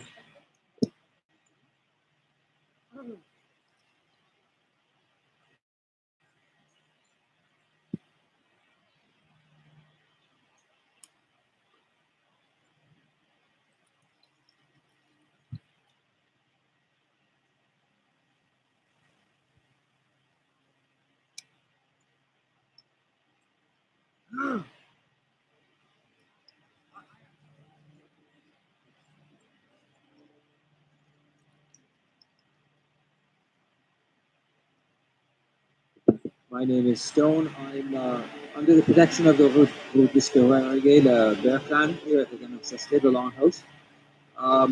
People up the hill. Uh, and my mother was Beverly. Her mother was Phyllis Sampson, and my paternal grandmother was Ito Yashima from Hiroshima.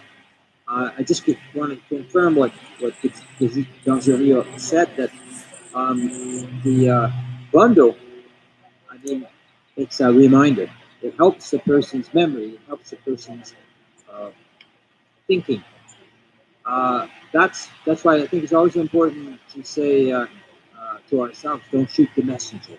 You know, whatever medium, and it could be a person, it could be television just delivering a message. You don't blow your television up because you don't like what the television is broadcasting to you. Uh, but I just thought to what was said, it was important to point out this point that um, memory is that constant reality, and um, as long as we're reminded that there is even memory, it's that stone that we step upon that immediately automatically takes us to the next stone. So there's something in the objects. In fact, I'm just thinking back of what was just shown to us here. All these objects, they don't have any power, but they have the power of simply we have the power in us running through creation that an object like this will just rekindle or reignite that power within ourselves. And it's like a real memory. As long as we might have forgotten the dream, we might have forgotten what we were just saying a second ago, but as long as we get a handle on just part of it, just part of that wheel going around, well, it's going to keep on turning us around and bringing us to where we want to go in the levels of understanding. And I think that's an important thing that the people realized a long time ago. That in today's society, we have too much information, we have too many televisions, too many radios or internet, and it takes away the capacity that a person has just to hook into your natural stepping stones, if you will, or levels of understanding. And I think it's important for the people to remind one another of that because we could be, I won't say more than this because I might then be saying too much. So we should say as little as possible, hopefully, but not be shy. You can jog that other person's memory. You can be that kind of um, Asara Goa for another person too if they've gone overboard or gone too far, right? And to ourselves, yeah. Uh, but I know that these things are all interconnected, so I just want to say this. So,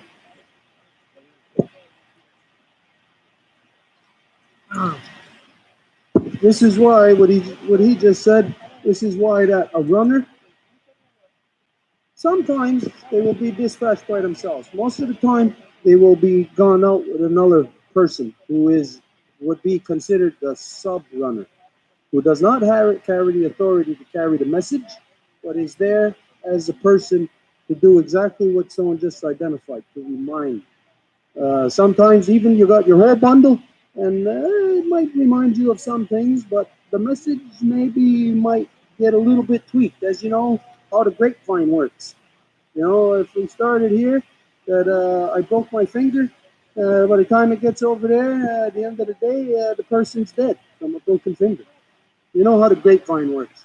So this is the reason why that if there is a second runner or a second person that is dispatched with the runner, they do not carry the title.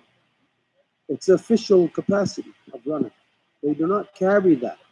They would be the assistant, just like the way everybody has an assistant or an apprentice or something along those lines. Because in case that person tree falls on their head and kills them, well, then somebody's got to get that message there still. So then that runner or that person who is the assistant then carries the full responsibility not only to carry the message but also to identify that I am not the runner. That the official runner was so and something happened, and so I had to whatever take over. Blah blah blah. Yeah. Okay. If there's nothing on that, we continue. If a message borne by a runner is the warning of an invasion, he shall whoop, wah, wah, twice, and repeat at short intervals, then again at a longer interval. If a human is found dead, the finder shall not touch the body, but return home immediately, shouting at short intervals. Woo, woo. Now you heard earlier, if a messenger borne by a runner is the warning of an invasion, he shall whoop. Wah, wah. You heard that earlier, but he shall only whoop twice. Where did you hear that earlier, that he shall give that whoop when he's approaching the community? Wah. Where did you hear it? When the chief dies. 3 times. So when you see the same warning system, or the same early warning system, because it's not the message, but you know somebody's coming with the sad message of a chief passing, and it's wah, wah, wah, 3 times. And then when there's an invasion, wah, wah, just twice. Therefore, paying attention becomes critical. Paying attention to all things is critical, because the way that you are paying attention will then dictate how you are going to react. So, as you've seen here, I'm emphasizing on this because this is what I've been saying. Pay attention. If you pay attention, you will not respond to something that you should not be responding to. So let's just say you heard whoa, whoa, and you come out and you think, oh no, a chief has died. And you think, oh no, a chief has died. We got to prepare. And you're coming out to prepare for somebody bringing the message that a chief has died. But he's actually bringing a message of invasion. You going out to receive that message is going to be 2 different ways. Oh, a chief died. Okay, come on, whatever. It's going to be solemn. And you're going to go out. But if you hear the early warnings, whoa, whoa, invasion, you're getting ready. You're coming out right away. If you're a man, you got your bow and arrow.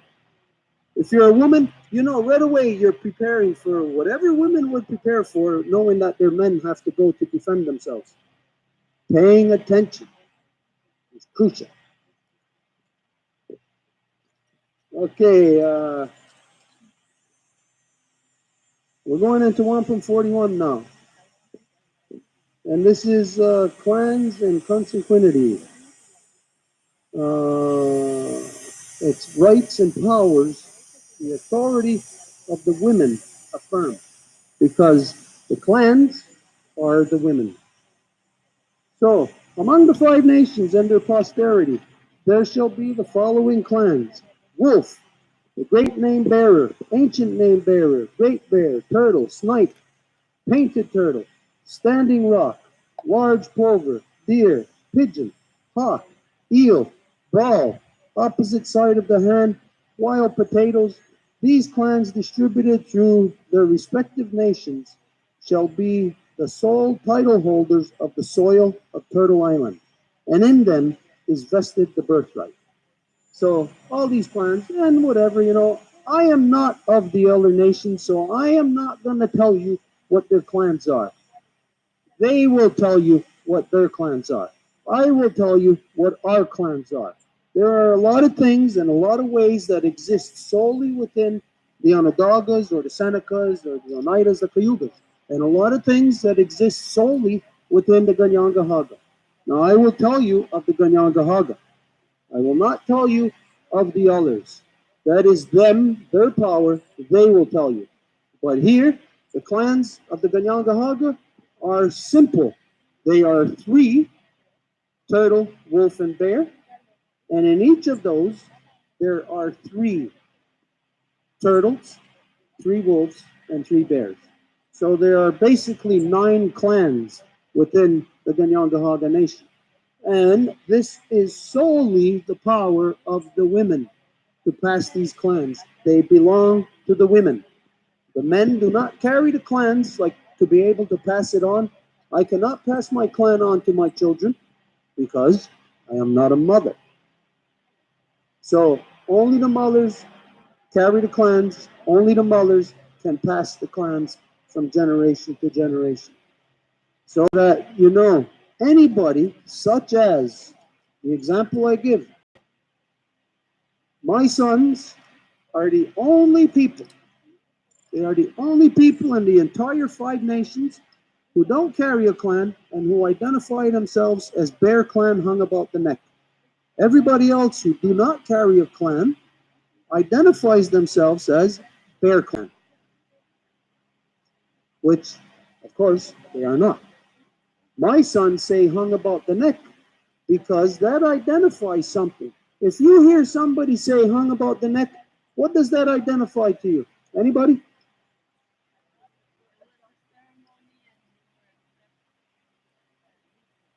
First off, it means they do not carry the birthright. That's what it means. And when somebody does not carry the birthright, it automatically means there are only one thing that they are ineligible for, that they cannot hold the title of representation. Absolutely everything else within the law, they identify Bear Clan hung about the neck. Their access to every part of the law is through the Bear Clan. And then the reality of how that person affects their power into the world, their voice is through the Bear Clan. So clans, if somebody came along and said they're Bear Clan, and they're not, they are directly attacking the women of the Ganyangahaga Nation. And this is everybody in Ganawage today. The majority do not carry clans, but they all call themselves that they're Bear Clan, or they're this clan, or they're that clan. These are liars.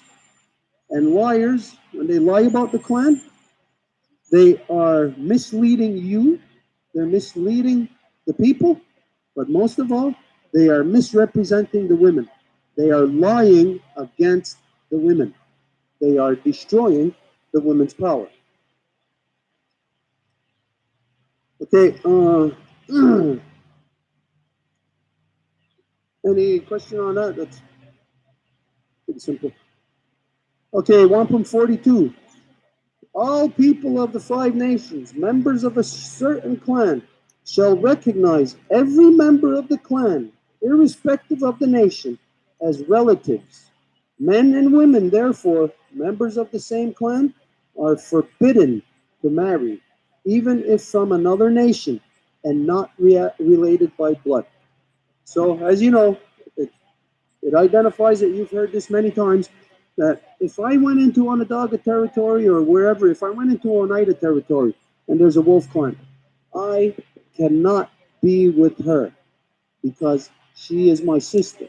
If I go out to Wet'suwet'en territory and there's a wolf clan, I cannot be with her, even though she's on the other side of the country and she, in absolutely no way, connected by blood. So you know that if we did mate, have children, there's not going to be any blue blood.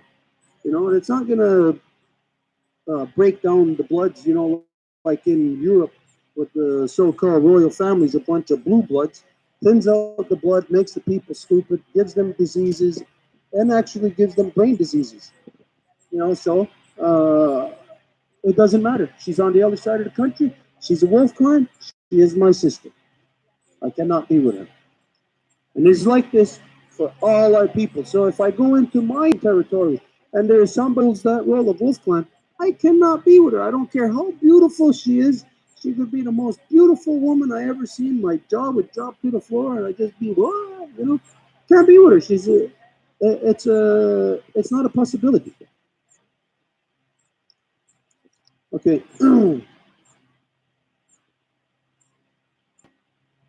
43. The lineal descent of the people of the 5 nations shall run in the female line. Women shall be considered the progenitors of the nation. They shall own the land and the soil. Women and men shall follow the status of the mother. The great Creator has made it that the land, the children, and the nation belong to our mothers. I don't think there's anything to expand on there. It makes it clear that the law of creation identifies that men own nothing in this world. We cannot own nothing in this world. We are not in our own world. We are brought into your world.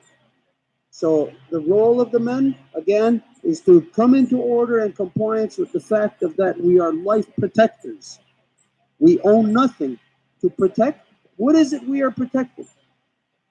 We come into this house, which belongs to the women, while we're protecting everything that belongs to the women, which identifies. It's not ours. We cannot own anything. As you know, the corruptions of this world of male dominance has led into private property ownership. And when that happens, of course, it's commodification. Private property ownership did in no way develop through female participation. No way. In any of the non-native societies, there is not a single society that has had female participation in creating private property. It is all the corruptions of male dominance. And so right now, today, you women have the perception of private property. How are you going to break out of that? Because as long as you have the perception of private property, that you are in a male mind. So you must break out of the corruption. Tear down the perceptions in your mind.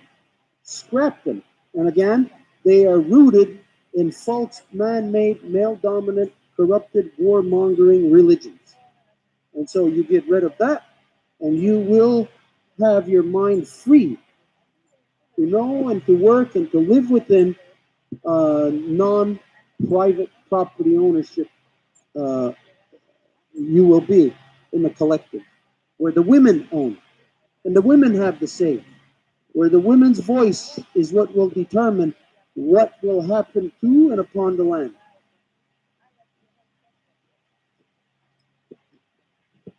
Anything on that? If not, we're going to continue. Okay, that was wampum 43. Wampum 44. The women heirs of the Confederacy chieftainship titles shall be called Oyane, or Odiane, righteous. She is good, or he is good, for all time to come. So Oyane is a single. That's a single woman chief. Odiane is all the chiefs, all the women chiefs. So what it translates into, as you heard, I think it was yesterday or the day before, you're hearing it all the time. Wayagerdo explains to you that what that means, Oyane, when we're referring to our clan mothers or our female chiefs, Oyane quite simply means she is good. And again, what that means is that if all of you appointed one of you to be your representative, you identify her as she is good, that means that you are identifying that she is the best of us. She is the most evolved. She knows the ceremonies. She knows and practices and conducts herself in the most fair way than any of you. You know that she always keeps in mind the welfare of the people, not just the present, but the future generations, which means that, well, she's the one. You automatically see her while you're sitting there on your butt. She's the one running, taking care of the fire. She's the one getting the water. She's the one talking about the food, blah, blah, blah, so on and so on. That is the one amongst you that is the best of you. And this is what the people have the power to do, is to identify who's going to represent us, who is going to represent me. It's not going to be somebody that is less than me. And how do I determine who is less than me? If they don't know the ceremonies, they got no chance of representing me. If they don't know the law, no chance. if they don't practice and conduct themselves in fairness, no chance. I am not going to let them represent me.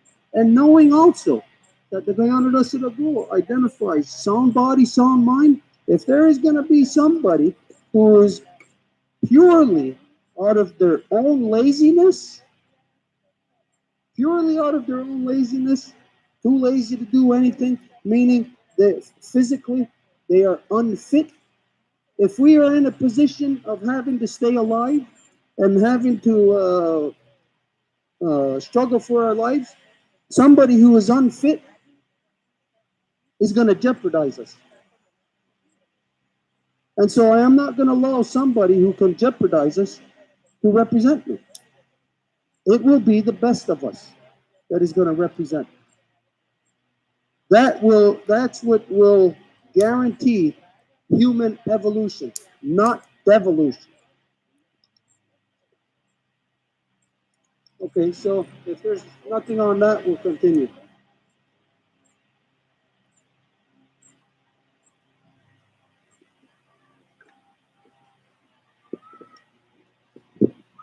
Okay, but on that, that simple word, that simple reference of Oyane or Odiane, we could go on and on about this. It is something that you, like we say each day, you should be thinking about what we are discussing here in the law, and so that in the evenings or in the off time, your minds are thinking further to decipher this further or to give yourself a deeper understanding. And so questions should evolve. If not, well, anyways, if something's understood, it's plain and simple. There's not need for questions, but you should expand your knowledge, your complete knowledge of these things in all ways. So there is great discussion to be had on that. What does it mean for a woman to fill that role of Oyane? And all the Oriane that has ever lived, you may not know or realize today, the women that are sitting here, that you owe your current lives to the women of the Five Nations Confederacy who have ever filled that role of Oriane or Oyane. Because it's them that enabled you right now to have the respective level of freedom that you think that you have. Because you never had this freedom anywhere else on earth, anywhere that the non-native went. All that they done was oppress, was bring male dominance. And everywhere they have never had a recognition of female power. And so your freedoms here exist solely because of all the women who ever filled those roles of Oyane or Diane within the Five Nations Confederacy. So you got to ask yourself, I thought about this many times. Ask yourself, what is the most important point in all of human history? And people will come up with a lot of different things. I've asked that question in the past, and some people have said when man walked on the moon, at the creation of the atom bomb, the creation, the discovery of electricity. People talk about, well, when this war was fought, or that war was fought, World War II, that was that changed or altered the course of all life on Earth. So people say all these different things. What's the most important part in all of human history? Of course, the non-native will never say things about what just happened here. But what would be the most important part in all of human history? That gets you on the path of peace, or that which gets you on the path of war? What would you consider to be more important? Okay, for you women, yes, you can easily conclude. And anybody, when you're put on the spot, well, if there was 100 men here, they would all say the same thing too. Peace. Okay, then, examine it. Examine that point of where you began walking down the path of peace in your own bloodline. Examine it and prove to yourself when you did actually start walking down that path of peace. You will find that right now that it never happened in your bloodlines. And then you will have no alternative but to conclude that your current perspective of what you think is peace is wrong. That you're incorrect. That, and then you would have to examine, well, how could I be alive and have the wrong perspective of the circumstances in which I am alive in? How could that be? Then you'd have to examine further. And you'd be able to conclude very easily, well, that you've been brainwashed. And if you've been brainwashed, then you can say, when the question is asked you, what was the most important part in all of human history? You know what the most important part was? Is before you were brainwashed. What became the most important part to where you are now, the key, is when you became brainwashed into thinking and accepting that, or thinking that you're in peace and accepting it as if it's real. Ask anybody. I'll ask anybody in so-called Canada, do you live in peace? Everybody's going to say yeah. And then, well, okay, if you live in peace, how come you're manufacturing nuclear weapons? How come you have nuclear bombs? Can you live in peace if you're manufacturing weapons? Can you have manufacturing of weapons taking place within a society that claims to be living in peace? Of course you can. Perceptions here is what is, of course, the purpose of law recital. And having the proper perceptions. And then once you have them, what you're going to do with it? What are you going to do with a proper perception if you had the wrong perception for thousands of years? What are you going to do with the right perception all of a sudden? If you don't do nothing with it, you don't have the right perception. If you did something with it, then your perception would be right. So, again, just to emphasize here, there was the creation story, the formation of the league, the first wampum, right up to where we are now, right up until the last wampum. All of this and our current perceptions are all a part of our creation story, therefore is our law. And so we have to look at that whole thing, the whole drum, the big drum, consisting of everything. You look at everything, and if you can find irregularity in there, then you know that your drum is mixed up. Your perceptions are mixed up. Okay, if there's nothing on that, we'll continue.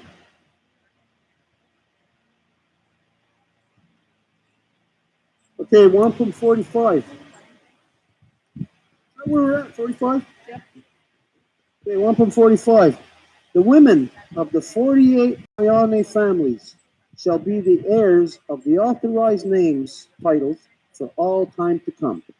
When an infant of the 5 nations is given an authorized name at one of the specified ceremonies, one in the cousinhood of which the infant is a member shall be appointed speaker. He shall then announce to the opposite cousinhood the names of the mother and father. Then the speaker shall announce the child's name twice. If it is a male child, the uncle of the child shall then take the child in his arms and walk up and down the longhouse and shall sing, "My head is firm, I am of the Confederacy." As he sings, the opposite cousinhood shall respond by chanting, "Hey, hey, hey," until the song is ended. No child is to be given a name of one of the official chieftainship titles, for great harm will befall them and their family. Okay, so here we're talking about when it says, shall be the heirs of the authorized names for all time to come. Authorized names, you have to look at, or to be able to know what that means, is you go to the time of where there was, the people were in a state of war. Now, when the people were in a state of war, then of course, everything is corruption. It is from the time of the peace being established, where everything is, of course, established under matrilineal authority, where it is established in accordance with the laws of creation. And so it is from that time that all the men that were present who worked to make the great peace come into existence are the titles, or where the titles stem from. It stems from their names. It is their actual names. So Awanayeto, that is a name of a person who was alive at that time. Onerdekgoa. All of these names were established out of the names that they carried. Onerdekgoa was not the name of the person, but their action, and was a combination to what their names actually were. No, we're not going to say, because it's impossible to say this now and to prove it. We're not going to say that that person who became Onerdekgoa is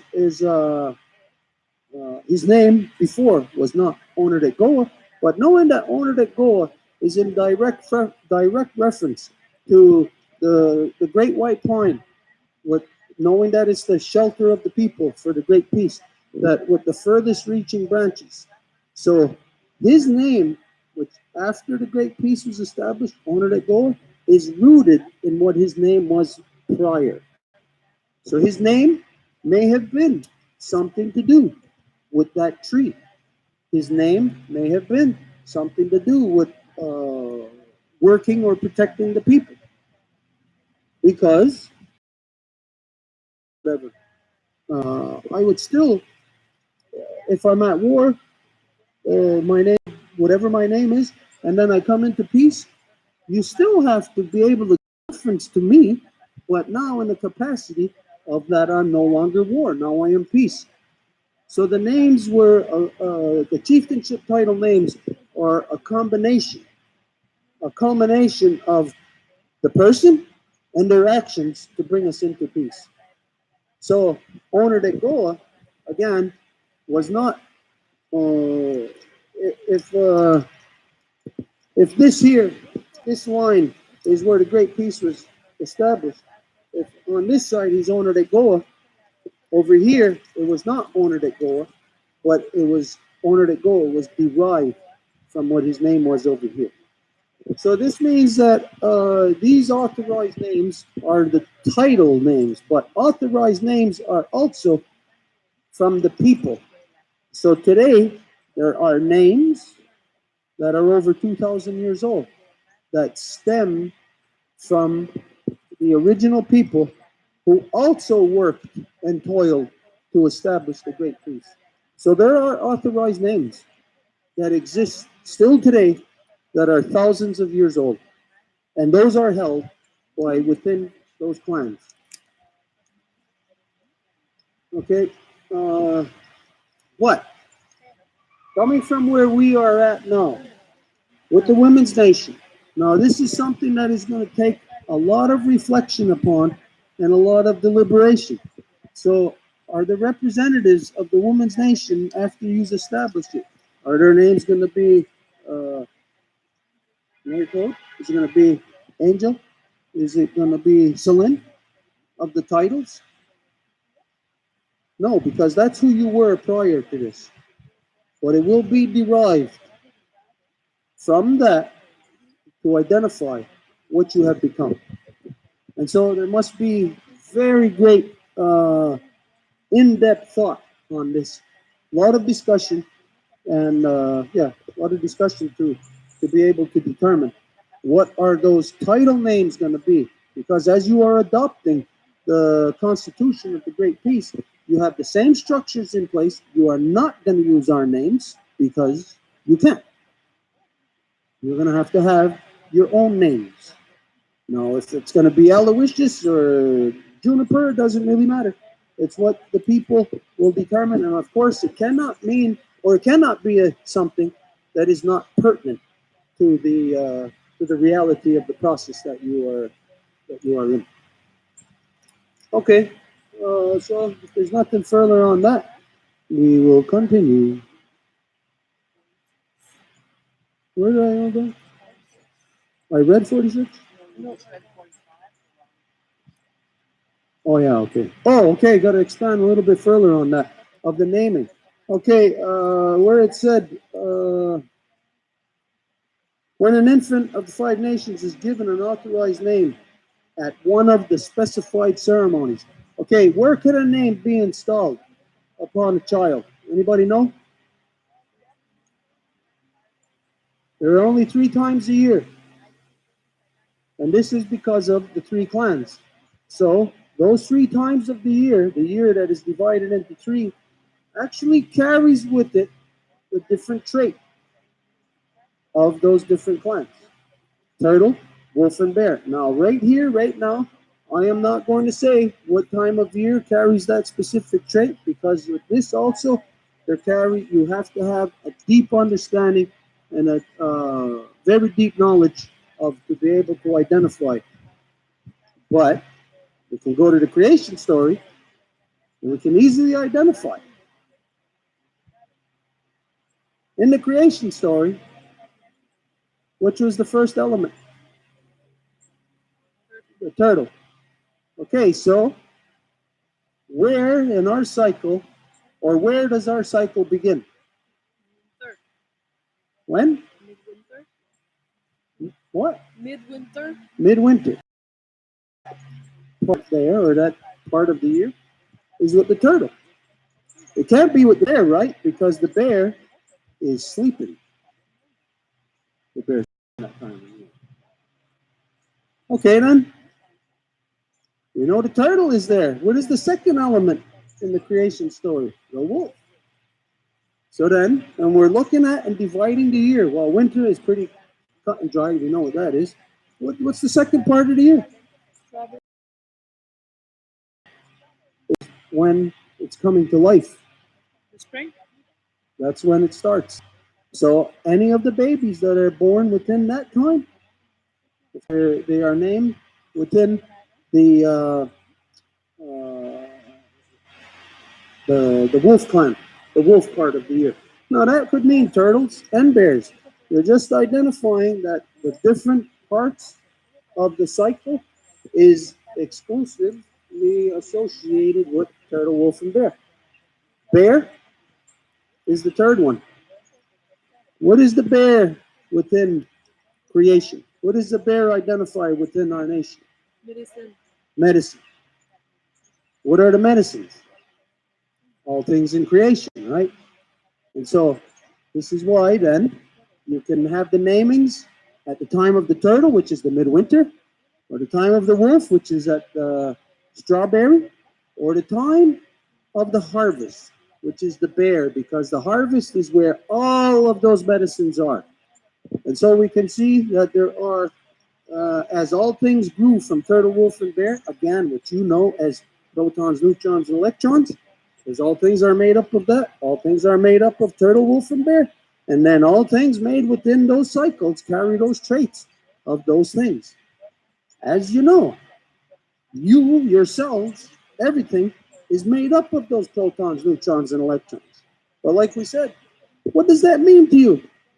What is a proton? Have you ever seen one? You ever go to a movie with a proton? Well, you do all the time. Every movie that you go to, you're going with protons, but you're not aware of it. It's not like you say, hey, proton, come with me. You're not aware of where the protons are or what it represents within your life. What? When you look at them for what they truly are, turtle, wolf, and bear, then you will see when to do things within the spirit of the wolf or the turtle or the bear, or vice, whatever one. You will know where your collective of cells, which is made up of turtle, wolf, and bear, protons, neutrons, and electrons, you will know when your collective of cells are functioning within one of those 3 elements. But the only thing, like we said, the non-native world under male dominance, you create something, you put a title on these things that mean absolutely nothing to you. You have no connection to a proton, neutron, electron, which makes it okay then to create nuclear power that separates, pulls apart the electrons from the neutrons and the protons. Again, knowing that those are not only turtle, wolf, and bear, that ultimately You are all of Sky Woman, and to be of Sky Woman, knowing that it is all female. So Turtle, Wolf, and Bear represent something female. So in that line of female, you know that what makes a woman is not you, not your physical body, you being a woman. That's not what makes a woman. What makes a woman is a grandmother, a mother, and a granddaughter. That's what makes a complete woman, because you have the past, the present, the future. You have the present, hanging on and guided by the wisdom of the past, the mother, guided by the wisdom of the grandmother, making decisions for the faces that are yet beneath the earth. You're making decisions for that baby, but that baby represents the faces yet beneath the earth. So that one person, everybody in the here and now, you are in between times.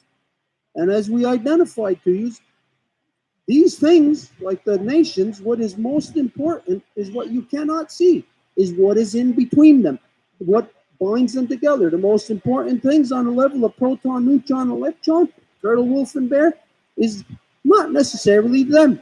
It's what holds them together. And so, what holds protons, neutrons, and electrons together is the spirit of Sky Woman.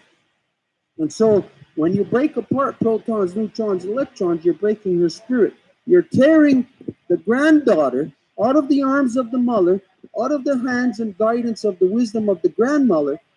And what nuclear power is, what atomic power is, or like we said again about those super colliders, what it is they're taking a granddaughter out of the arms of a mother, isolating the mother from the grandmother, and accelerating the granddaughter at the speed of light and smashing her head into her grandmother's head, completely annihilating the female spirit. This is what happens in super colliders. This is what's happening in CERN, what's happening in Fermilab. This is what happens in every nuclear reaction, in every nuclear power plant. This is why nuclear is a corruption in the world, why it is a poison to all creation, because it kills the family of creation. And so it can in no way be conducive to creation. No way, no how.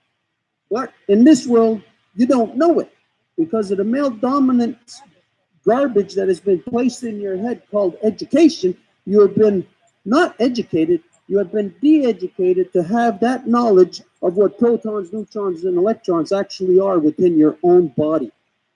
How could anybody conclude that how I am made up, protons, neutrons, and electrons, how could anybody conclude that it'd be a good thing to start tearing those things apart? Let's start splicing your toes apart. With an axe, cut your toe in half, cut it into three, and keep going. Cut it until your body, your leg is cut completely into three and three, until you get to that point of where you got those protons, neutrons, and electrons cut apart. How could it possibly be considered to be a good thing? Only a retard would consider that to be a good thing. A person who is corrupted. And so, on all the levels, you must always consider when you're talking about names of your children, these names of your children are intimately linked to turtle, wolf, and bear, to protons, neutrons, and electrons. Because without those things, without that law holding every of our cell together in our collective of cells, you would not have a collective point of consciousness in order for you to even see a baby or think of a baby and much less name that baby. The corruption of male dominance makes everybody on the planet stupid. This is the religified mind. It is a stupid mind that no longer knows and understands how we have come into being, and therefore cannot know in any way who they are, where they are, when they are. And so, like everybody on the planet right now is too stupid to know when we are. We're at the end of the game right now, and everybody is too stupid to know. They are all still doing the thing that caused them to get to the end of the game. They don't know when they are. They don't know when because they don't know who they are. And when you don't know who you are, if you're in this creation, you got no clue where you're at. And so this is the way of the world right now. That nobody knows where they're at. Nobody knows who they are. Nobody knows when they are. What? Again, the Granada Suragoa, what is identified for a male child to be named is that the male child must be held in his hands by his uncle. Who's the uncle? To me, let's say, as you know, I'm a wolf. Who's my uncle? When the whole clan is my family, who's my uncle in that clan? That'd be my chief. So, the uncle must hold the male child in his hands. And I just put that there, so wait. Well, okay, if you're going to do that, just change it. Go ahead, I'm going to put something else there, so wait.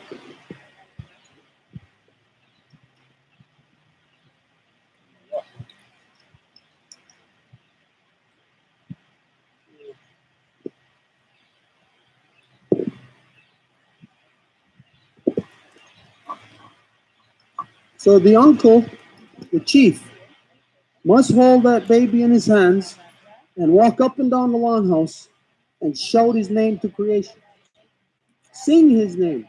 And as he sings, my head is firm. I am of the longhouse. I know exactly who I am. I can trace my roots back to Sky Woman herself. I know my lineage. The longhouse, your head is firm. There is no bending it. The men in the longhouse are never like this. They are never at a loss because we know where we come from. We know who we are. We know when we are. So we are never at a loss in this creation where we are at. And in this creation, no matter how it sounds, we are multidimensional beings. We have to live constantly. You are living constantly as you were when you were 1, as you were 3, as you were 4, the first time, the first trauma you received that is in you right now, the first lies you heard, the first experience of joy or happiness you had that is in you right now, the first experience of with the opposite sex that is in you right now. All of it is in you. So that means we are constantly living multi-dimensions. And to live multi-dimensions, your choices, your decisions, your perceptions have to be, the true perceptions has to be based on the reality of creation in order for you to make, again, the proper decisions here. And so multi-dimensional beings is what we all are. You don't consider it to be because, it just sounds like a crazy science fiction future type of whatever, maybe even utopian concept. You say, oh, we're multidimensional.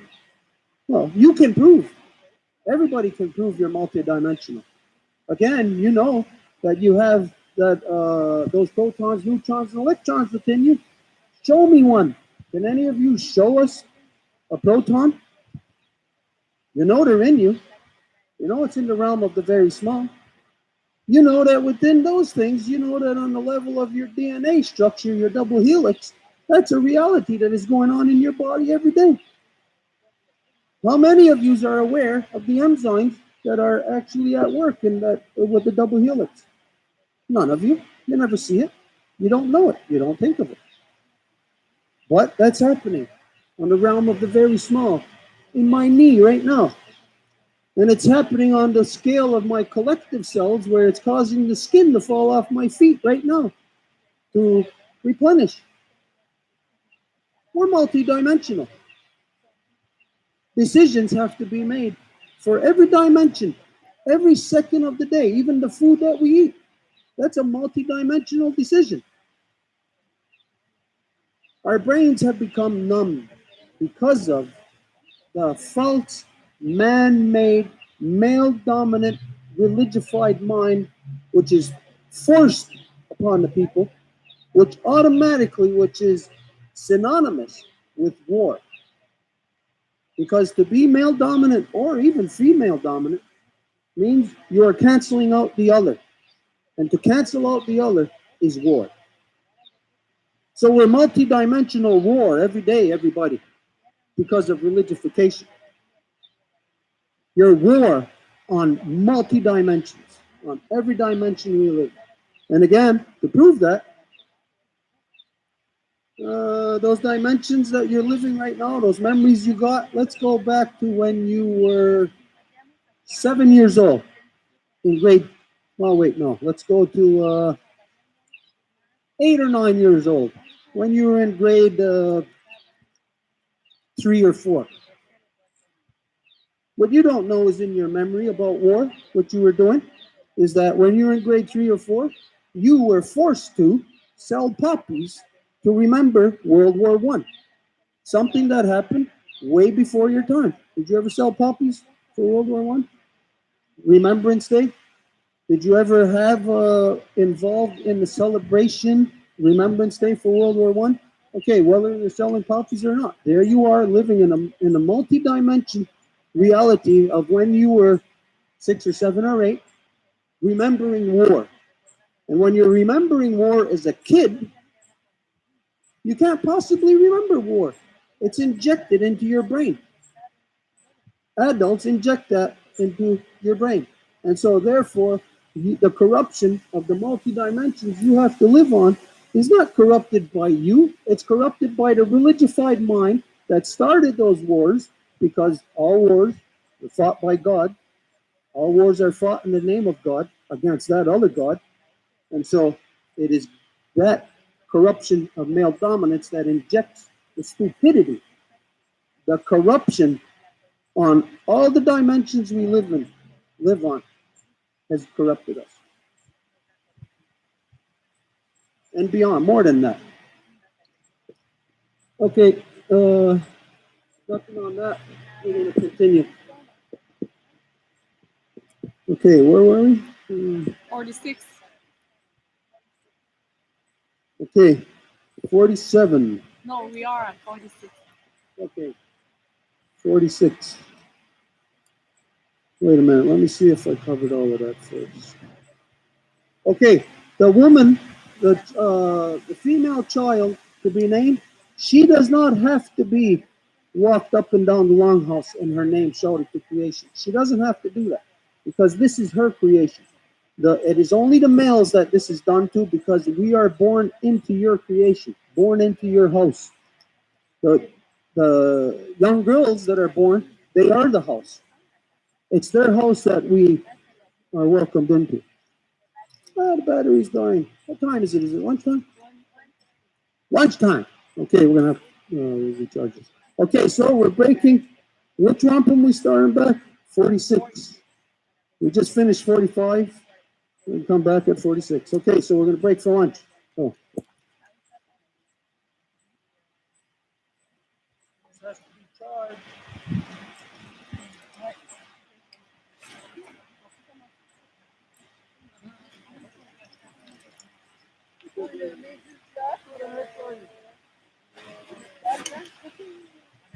Come across the great waters.